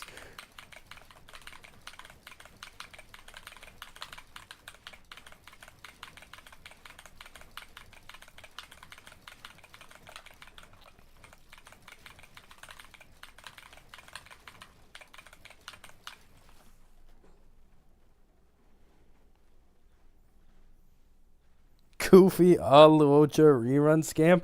I mean, the thing is, guys, they literally did this with Jade. Like, you at some point, you gotta kind of catch on. Like, they did this with Jade. They reran Jade on Herna's banner 2 patches before Anoxa, because if they reran Jade in 3.1, then by then we would have already had Anoxa in-game leaks, and as well Anoxa on the live stream, with him explaining what he does. Like, they do this shit on purpose. They put them like 2 patches apart so that you never know, unless you look at leaks, that a future like better healer or better character for the DPS you just pulled is gonna release. Like, they're basically just fucking playing mind games.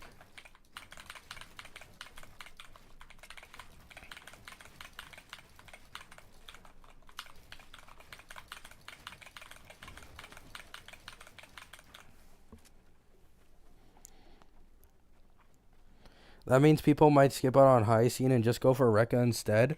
I don't think so. I think Hyacine will probably be better than any current sustain in the game, and that's enough to make people want to pull, right? Like, people said this for Gallagher. Okay, we're not doing this again. It doesn't matter if Rekka is really good and even better than Gallagher. If Hyacine is enough of an upgrade in certain teams, then she'll sell really well. So I honestly think it's completely fine. Plus, what they can do is they can put Rekka on Hyacine's banner as a 4-star, right? So this way, you can pull for Hyacine while also getting Rekka at the exact same time.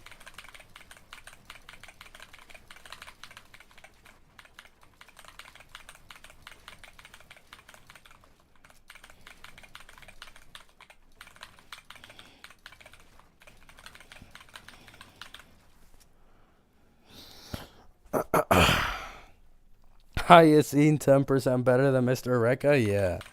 Like, in all likelihood, Hyacine will probably easily be the most broken sustain in the game, because she is the first 3.x sustain that we're getting.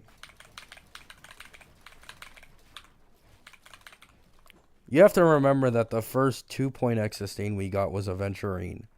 And Aventurine was pretty revolutionary for, like, what's it called? Like, sustains. Like, he was significantly better than just any other sustain in the game.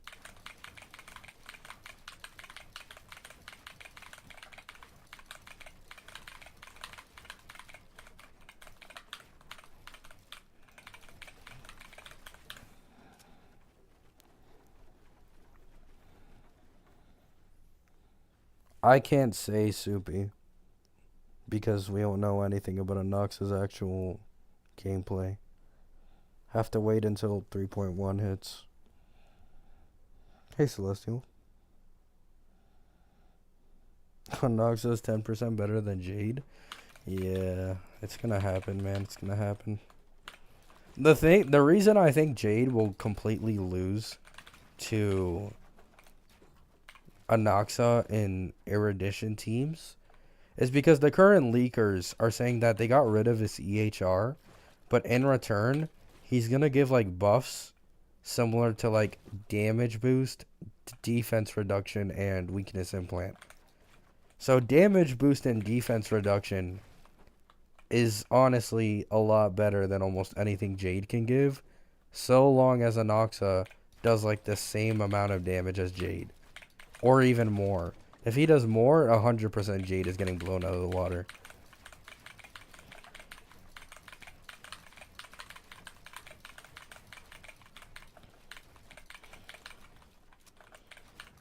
One bajillion indirect buffs towards Jingyuan.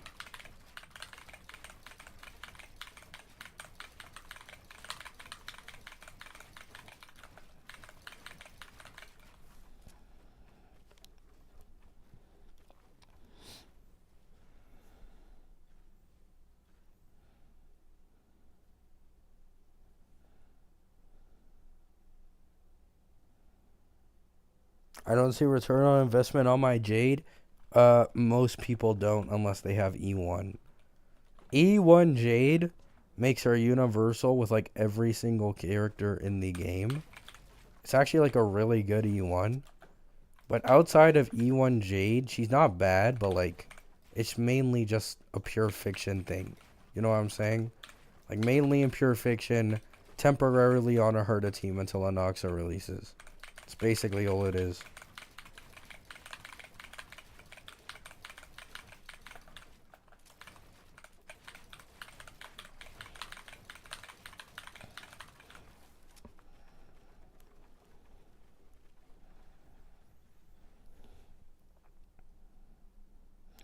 That's a good thing. It means male characters are going to be more relevant. Yeah.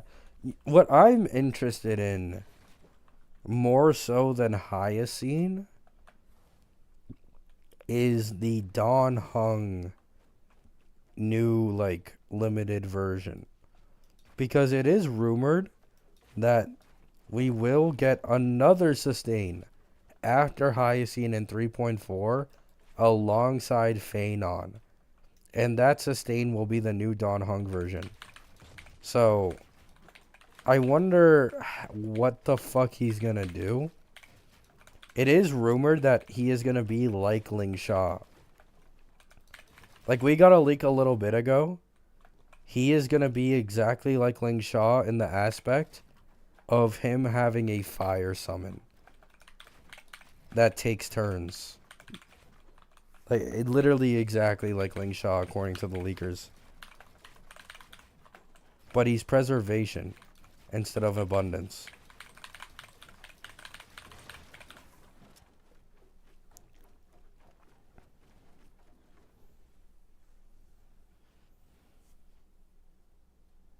So dragon, maybe. Maybe.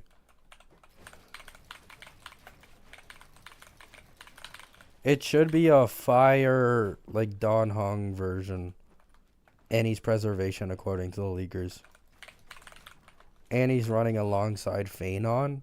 So that might be Phanon's best in slot sustain. Wait.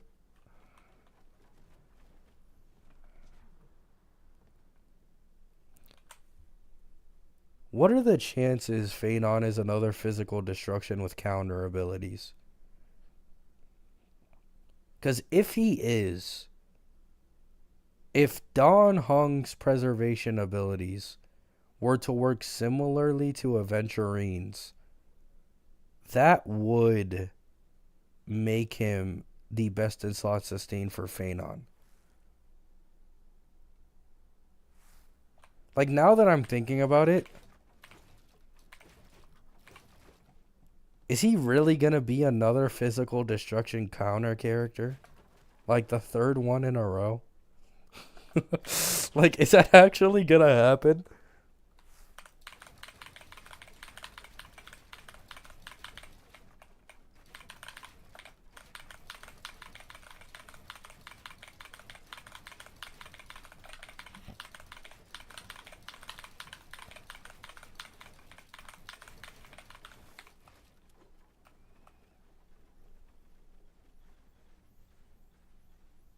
You are not cooking?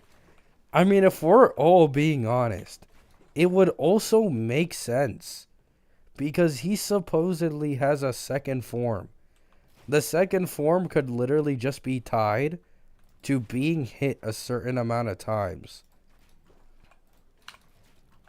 And like, this new version of Dan Heng, like the preservation, instead of having taunt himself, could probably give taunt to a different unit and like gain something off of that instead. Like, that would make Phanon and the Dan Heng preservation incredibly fucking broken.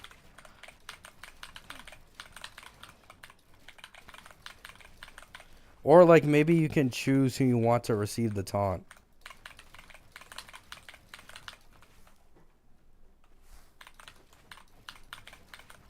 Yeah, and they can get like damage reduction by the preservation. Damage reduction plus taunt on whoever you choose. And that would make Phanon the most broken character in the game while being physical counter.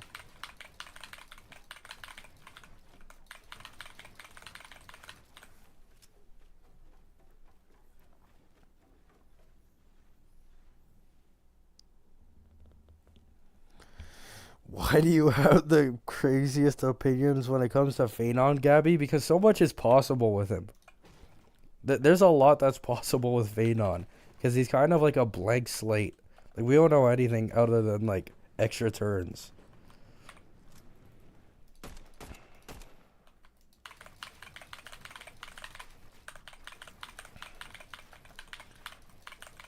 However, the fact that they're running a preservation sustain right after his banner most likely means that it would be a best in slot sustain with him. And the only thing I feel like a preservation sustain could do better than, like, let's say Huo for energy is just giving taunts or like building up stacks in a special way that benefits Phanon. Like, I don't see how else like we'd really benefit from another new preservation character for a new character.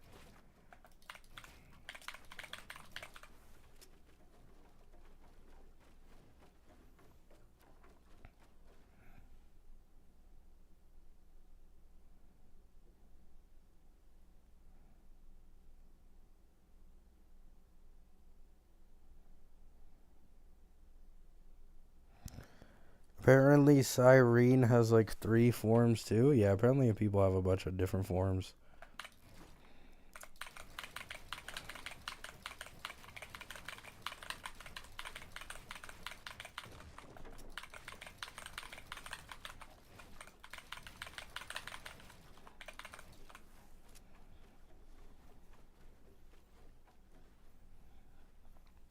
Phanon's gonna have a form where he does a stack mechanic on an enemy other himself, maybe turns better, and then a form where he uses the stacks. Yeah, that's what I'm saying.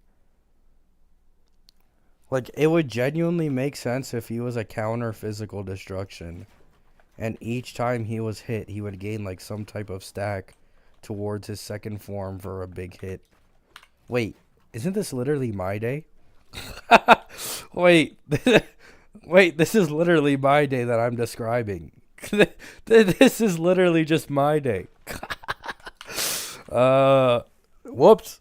I didn't even realize that. But yeah, my day power creep. Phenon my day power creep 2 patches in. Or sorry, 3 patches later, my day power creep.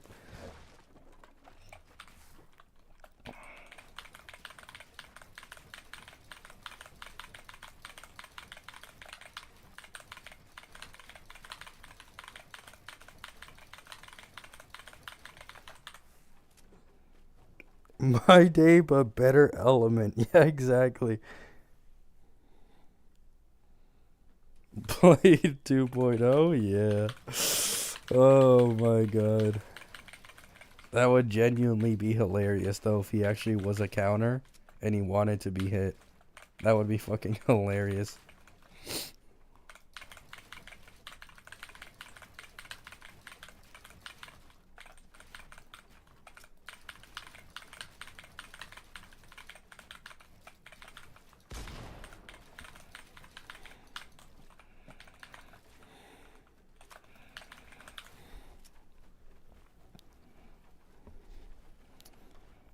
When is Phenon gonna come and when is Fake Collab? Fake Collab is in 3.5 and Phenon is coming 3.4.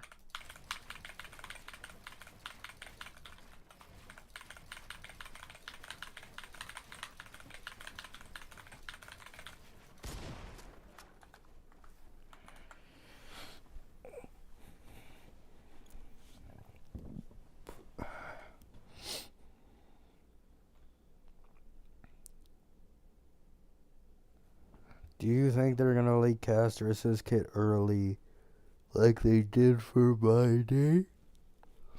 Or do you think we're gonna have to thug it out? Did they leak my day's kit early? I don't remember them leaking my day's kit early.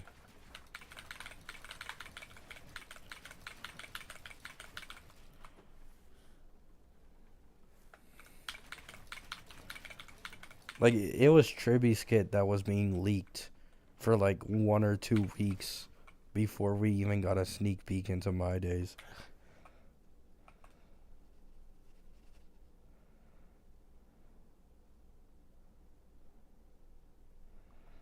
My day's entire kit leaked like a week before beta. I mean, kinda. But that kit leak was like really inaccurate. And Tribby was receiving kit leaks like damn near like 3 weeks before actual beta compared to my day. We probably will get kit leaks for Casterus like before actual gameplay hits, but those kit leaks will be inaccurate to the actual like kit in the game, right? It'll probably be close, right? Like this was the same with my day, same with Tribby. It was close, but the leakers were still wrong in some aspects about the kit. Probably the exact same thing for Casterus. Like they'll have the general basis of the kit correct, but like the numbers and shit will probably be wrong.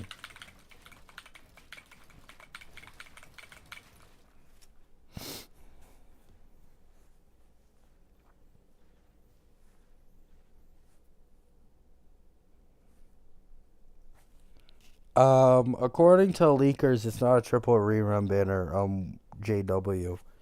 It's gonna be, what was it, Yun Li in the first half, and Luocha in the second half with My Day.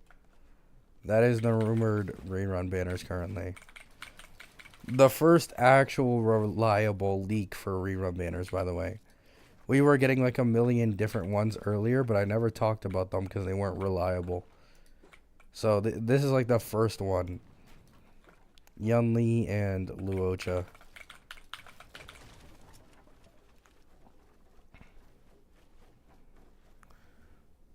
If Phenon is an emanator of destruction, do you think he will want a destruction support / sub DPS on his team? I'm not sure. I'm really not sure. Because, like, are there any sub DPS destructions in the game?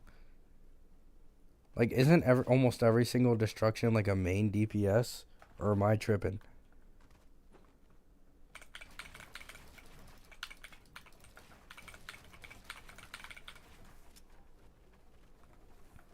I'm Blade? I mean, Blade is... Blade is just cope. Let's all be honest. Blade is just cope.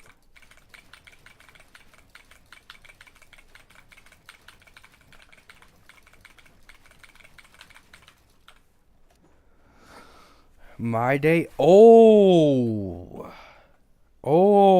that's a good point.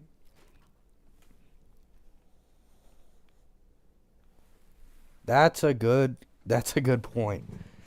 If there's any destruction slash sub DPS he would use, it would probably be my day. And my phone just ran out of battery, so I can't read chat. Now I have to open it up on Google Chrome, and you guys are going to be looking at a standstill for about 2 minutes of my Fortnite gameplay. And still, ignore what you just heard. My day sub for Casterus, please no. I mean, I'm not going to lie. I would be a lot happier if the sub DPS team ended up being with Phanon and not Casterus.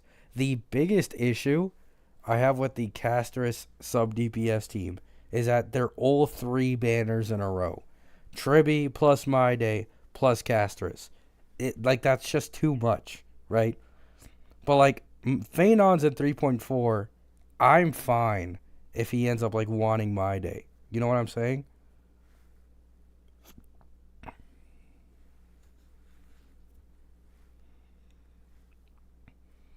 Also, I'd like to mention this would be 3 patches after My Day's initial release, which would actually be a perfectly good time to rerun him as well.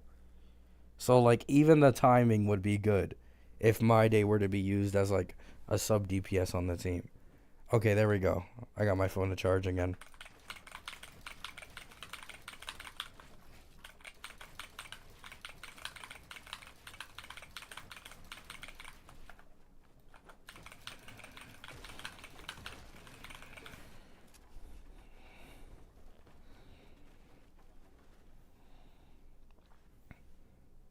Maybe. Is there a possibility of March 7th being destruction for Phanon? Is her path leaked yet? No, there isn't any path leaks for March.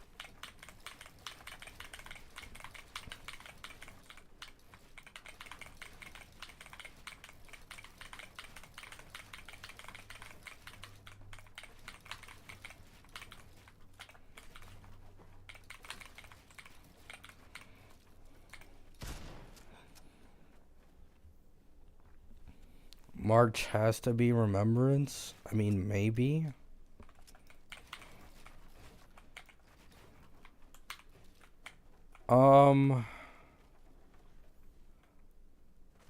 Yeah, maybe. The thing is, we already have 5 confirmed Remembrance characters, and the leakers said we would get 8, meaning there's only 3 more. So, there's actually a decent chance that March ends up not being Remembrance. 100% could be, and is more likely to, but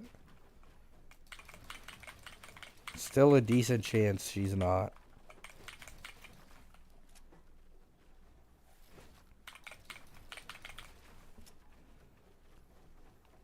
Yeah, I said the same thing, Bullets. I said the same thing.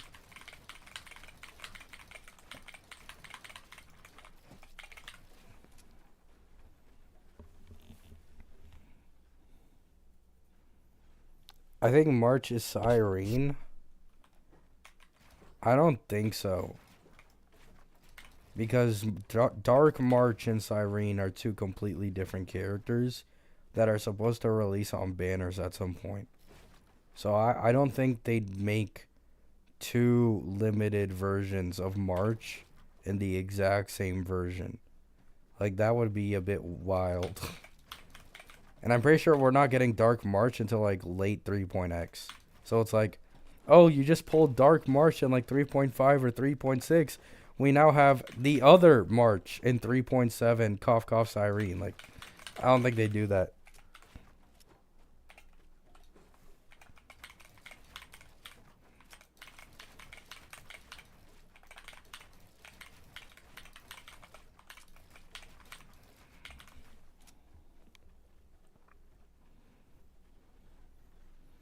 I mean, the thing is, I don't see how they can make March Cyrene in terms of banner placement. Like, it just doesn't make any sense. Because Dark March will be a limited banner character that isn't Cyrene in 3.x. Like, it's just like, I don't see why, like, how they're gonna release two limited versions of the exact same character within like 2 or 3 patches of each other.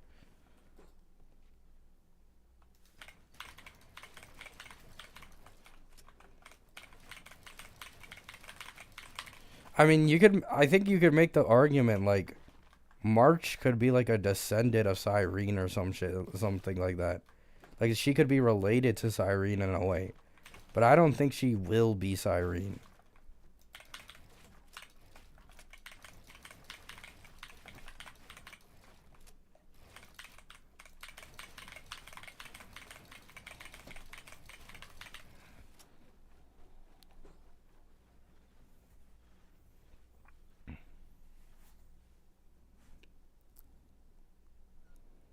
Dark March and Cyrene are the same character. I mean, that's just not possible, though. Again, we already have it leaked that they're two separate characters, and that they're both gonna be on banners. So like, they can't be the same character. That's the problem. Like, they're two entirely different limited units that will be on banner. Like, Dark March should not be in 3.7. She'll probably be like 3.5 or 3.6. Most likely 3.6 and 3.5 is fake collab. So like, or some shit that essay said. I mean, I guess that could make sense, yeah. So long as they aren't like the exact same character, it's fine. But like, they literally cannot be. Like, we can't have March literally transforming into Cyrene in the middle of the story and like them being the exact same like unit slash person. Because if that genuinely happens, I don't see Dark March releasing. Like that whole Dark March shit would literally have to disappear from thin air, and then it would just be Cyrene in 3.7 as the limited banner unit.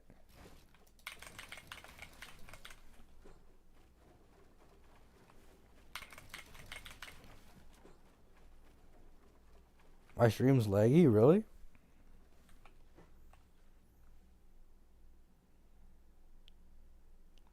This is like the first time my stream isn't laggy on my phone.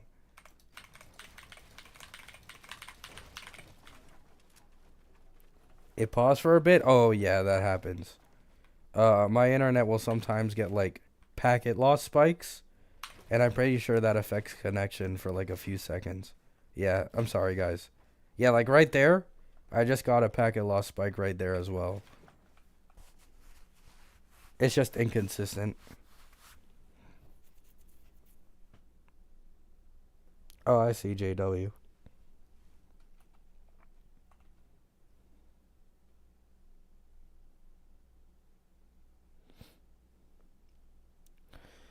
March can possibly have 4-star form be Dark March with pass switch and 5-star form Cyrene. The thing is, the leakers have already said Dark March would be a limited. Like, they've already said the new Don Hung SP and the new Dark March would both be limited characters. Like, it wouldn't make sense for them to suddenly become... for her to suddenly become 4-star again.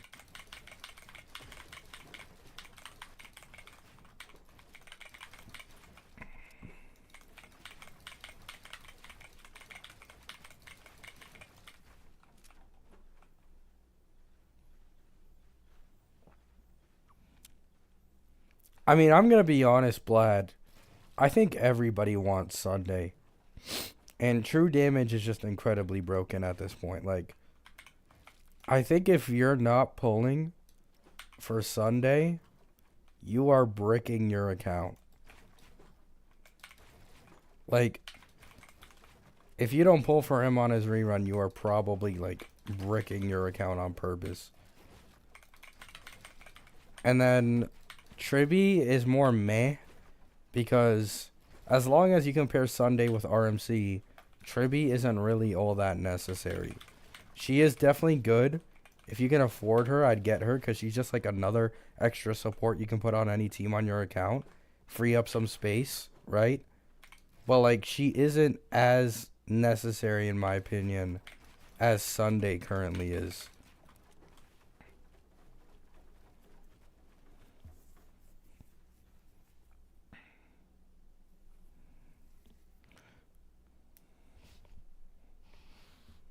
I mean, if Dark March is Remembrance, she probably will want Sunday. Like, I'm going to be honest, that's really all it comes down to these days. If the new DPS is Remembrance, or they have a summon, they can probably benefit massively from Sunday, more so compared to any other support. Since Sunday has that 100% summon action advance. So, if she's Remembrance, hey, get ready to move fucking Sunday from your Aglaya team, man. Get fucking ready, okay? Unless we get another limited Remembrance support with, like, true damage or something that can also action advance summons, right? There has to be another new support that as well action advances summons to actually make up for not having Sunday.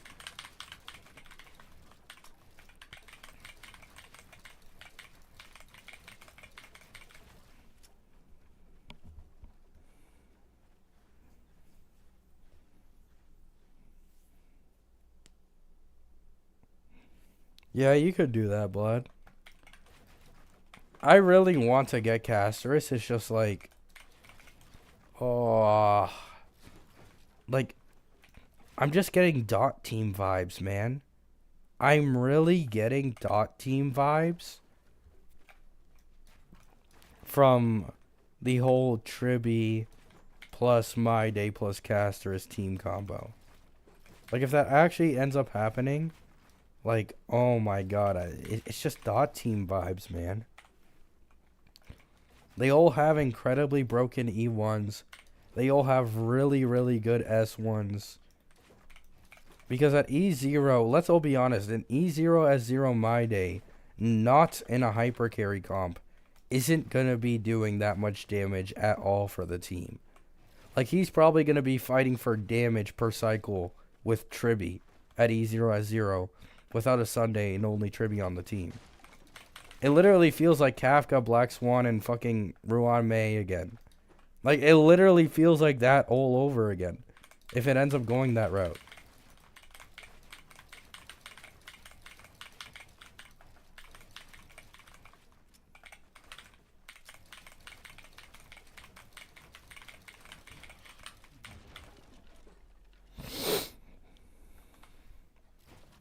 Like, I was way more excited with Hyper Carry Casterus because, like, it just makes sense. It's a lot more viable for most people, and it would also mean that she'd be, like, incredibly powerful.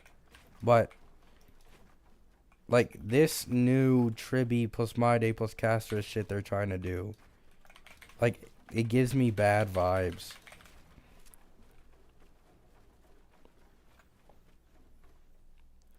Yeah, like, back to back to back is literally Casterus' team.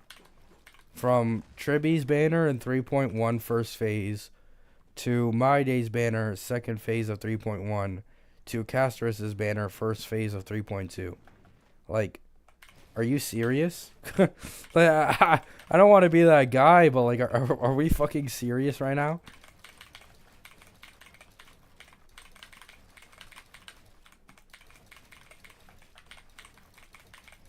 I was already complaining.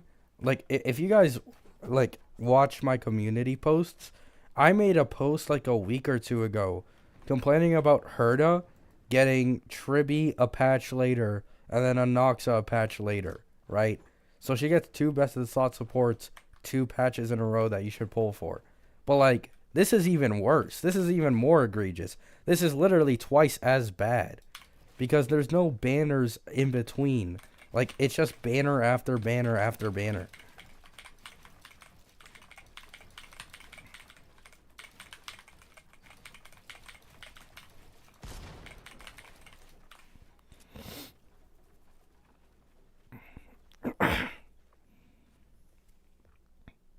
No, exactly, Fox.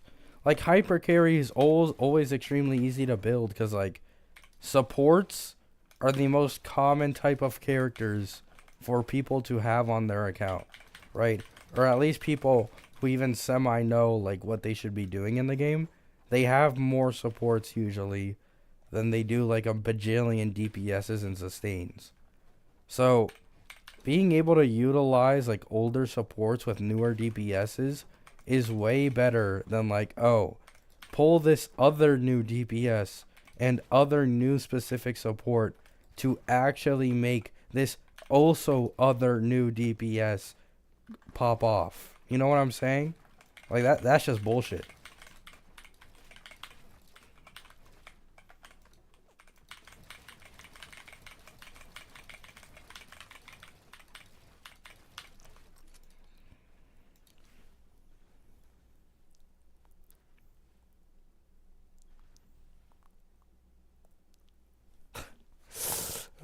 Yeah, maybe. Maybe they're just trying to drain people's jades so that they feel like spending money when the fake collab comes around. Maybe.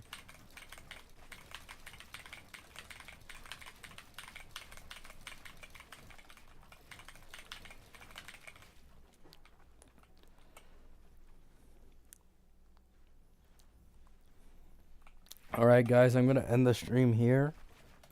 I'm tired, and I can already feel my throat being tired as well. So, this is going to be the end of the stream. I'm not trying to have another dead voice situation for an entire week again. I love you all. Hope you have a good day. Hope you have a good night.